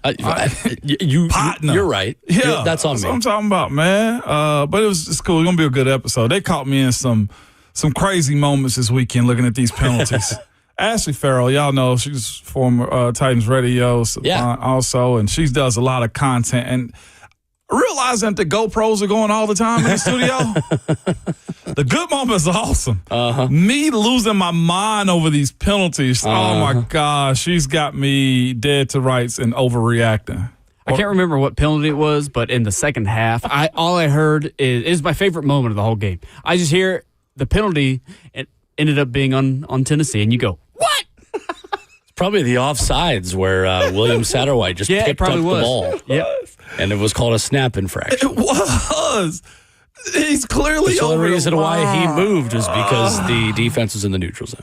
And I'm trying, of course, I want to be a pro about everything I do. And I'm not going to step on Mike. Keep making the calls. And Mike's telling me the whole time, no, Ramon, do it. Say it. Let it out, man. You were going through it. I was going through it. For sure. I was going through it. Will's watched football with me before. Oh, yeah. I'm a mess.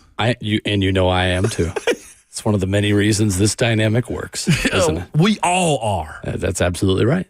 We just like y'all, for real. We just like y'all. Is what we're saying. No doubt about it. I'm excited for Saturday, though. That's and going back to that in Tennessee, Bama, we talked about it with Austin Price. Tennessee's played Bama well. There's not been a single game that Josh Heupel has coached at Tennessee where they have not competed against Alabama, and they were outmatched a lot in those games. I think Josh Heupel is a good big game coach, and I think he does a good job in spots like this. They don't always win the game. I'm not saying they're going to win. I do not think they're going to win in Tuscaloosa, but very rarely has Josh Heupel gone into a game like this and just been totally outmatched and blown out. I don't think Tennessee gets blown out on Saturday. They win. I'm going to have you buy me a cigar. I might smoke it in the studio. Deal. Done. Sold. We're going to open up these Next windows. question. What else you need? I'm going to blow smoke out the studio windows, I'll have one man. with you. Yeah. I don't know. Some going to call me foolish. We end up losing this one, but it is what it is the way I view this game. It's football. To your point that you made a second ago, the Vols in the Heupel era has played them closely. I felt like we saw it in 21. It was like, ooh, that looks close right there. 23, whenever we went down with Joe Milton as the starting quarterback. Exactly. Weren't ready. Talent wasn't there. It didn't match it at all. You know what I'm saying? Eventually, it eroded. I'm excited to go down, though. We've been in Tuscaloosa way more than I want to be when it comes down to covering a football game. Would have been a late game. Night game. You got a lot of sitting around. That in Lexington. Yeah, night game in Lexington. I've never kicked it in Lexington. What is there? I might as well go see a horse stable somewhere for a little while. Horses. Is it really? They're not a dry county? People that hate Tennessee. Oh, I mean, no one's a dry county on a football Saturday. Oh, we're talking about Kentucky here, right? Yeah, that's right. Exactly. They have so many distilleries up there. Yeah, they do. They do. lot. They make good bourbon. They have a Next bourbon week- trail up there. Yeah, oh, yeah. Only Tennessee whiskey next week. Well, see, I got to work, so I can't go really see it. Yeah, that's true. LA Dodgers 5-1 over the Brewers yesterday. The Mariners lead 2-0 over the Toronto Blue Jays. That was talking baseball. There you go. Tonight you have Blue Jays and Mariners. What are you doing? It's 7:08. Soul clapping. I didn't say a poem like Mayor Ron. At this point, is it in a sick and twisted way? I'm kind of cheering for the Dodgers because I'm really not. But just hear me out. This is how I cope. This is how I cope. Yeah, right. If the Dodgers win another World Series, I feel like we get closer to change in baseball, to where owners are like, y'all just bought another World Series. Let's put some more guardrails in place to where one team can't just spend so much more. I do think there's a lockout coming in baseball next year, is the problem. Because they're going to try to do a salary cap because of the Dodgers. They're going to have to at this point. Might be good long term, but short term, that's going to be crushing for baseball. I will say, it's one thing to spend a crap ton of money because the Yankees have done it too. The Mets are notorious for it too. And I know you mocked them often. That's what I'm saying. But I will say this though too. Looking at the teams that are in it, Milwaukee, Mariners, Blue Jays even too, they've done it by developing, by drafting right, and playing for the most part small ball too. It is, to your point, though, at the end of the day, when you talk about being in it for a championship, the Dodgers know how to pick them, and they know how to pay them, too. Yeah, and pay them. That's right. I was going to say, I ain't going to minimize the paying part of it. I saw a Jeff Passan quote said, I think the Dodgers realized it's just money. I mean... It's only money. Yeah, they've bought another World Series this year. With the valuation of the Dodgers, though, it's easier just to embrace it. He can just pay it and just borrow against his value. Well, not even just he, all of them. They've got 20 owners. It's crazy. It's so annoying. It's the one thing they got. Everyone's playing for second in baseball, unfortunately. Commenter says, hater, go Dodgers. Yes, I am a hater. I hate your team. I really do. I really hate the Dodgers. There are a lot of great people that are Dodgers fans. Jim Wyatt is one of the nicest people in the world. He loves the Dodgers. It's not personal. I just really don't like them. I really don't like them. Other teams have attempted to do it, though, and can't do it the way the Dodgers have. You're right. You're right. It's lazy to say it's just money, but they've spent money well. They're in the Mets, that's for sure. There we go. Now I can be happy again. And when you have a two-way superstar like Shohei Ohtani, you have a leg up on everybody. Don't remind me. He's not really been a pitcher superstar, though. He's just a hitter superstar right now. A dog with it, too. Coming back tomorrow morning, Voice of the Balls, Mike Keith, previews the third Saturday in October. Thursday, 3 picks, Coach Mack, much more. Bright and early tomorrow at 6 a.m. Yes, and good people, remember at all times, your Twitter fingers and your mic is always high.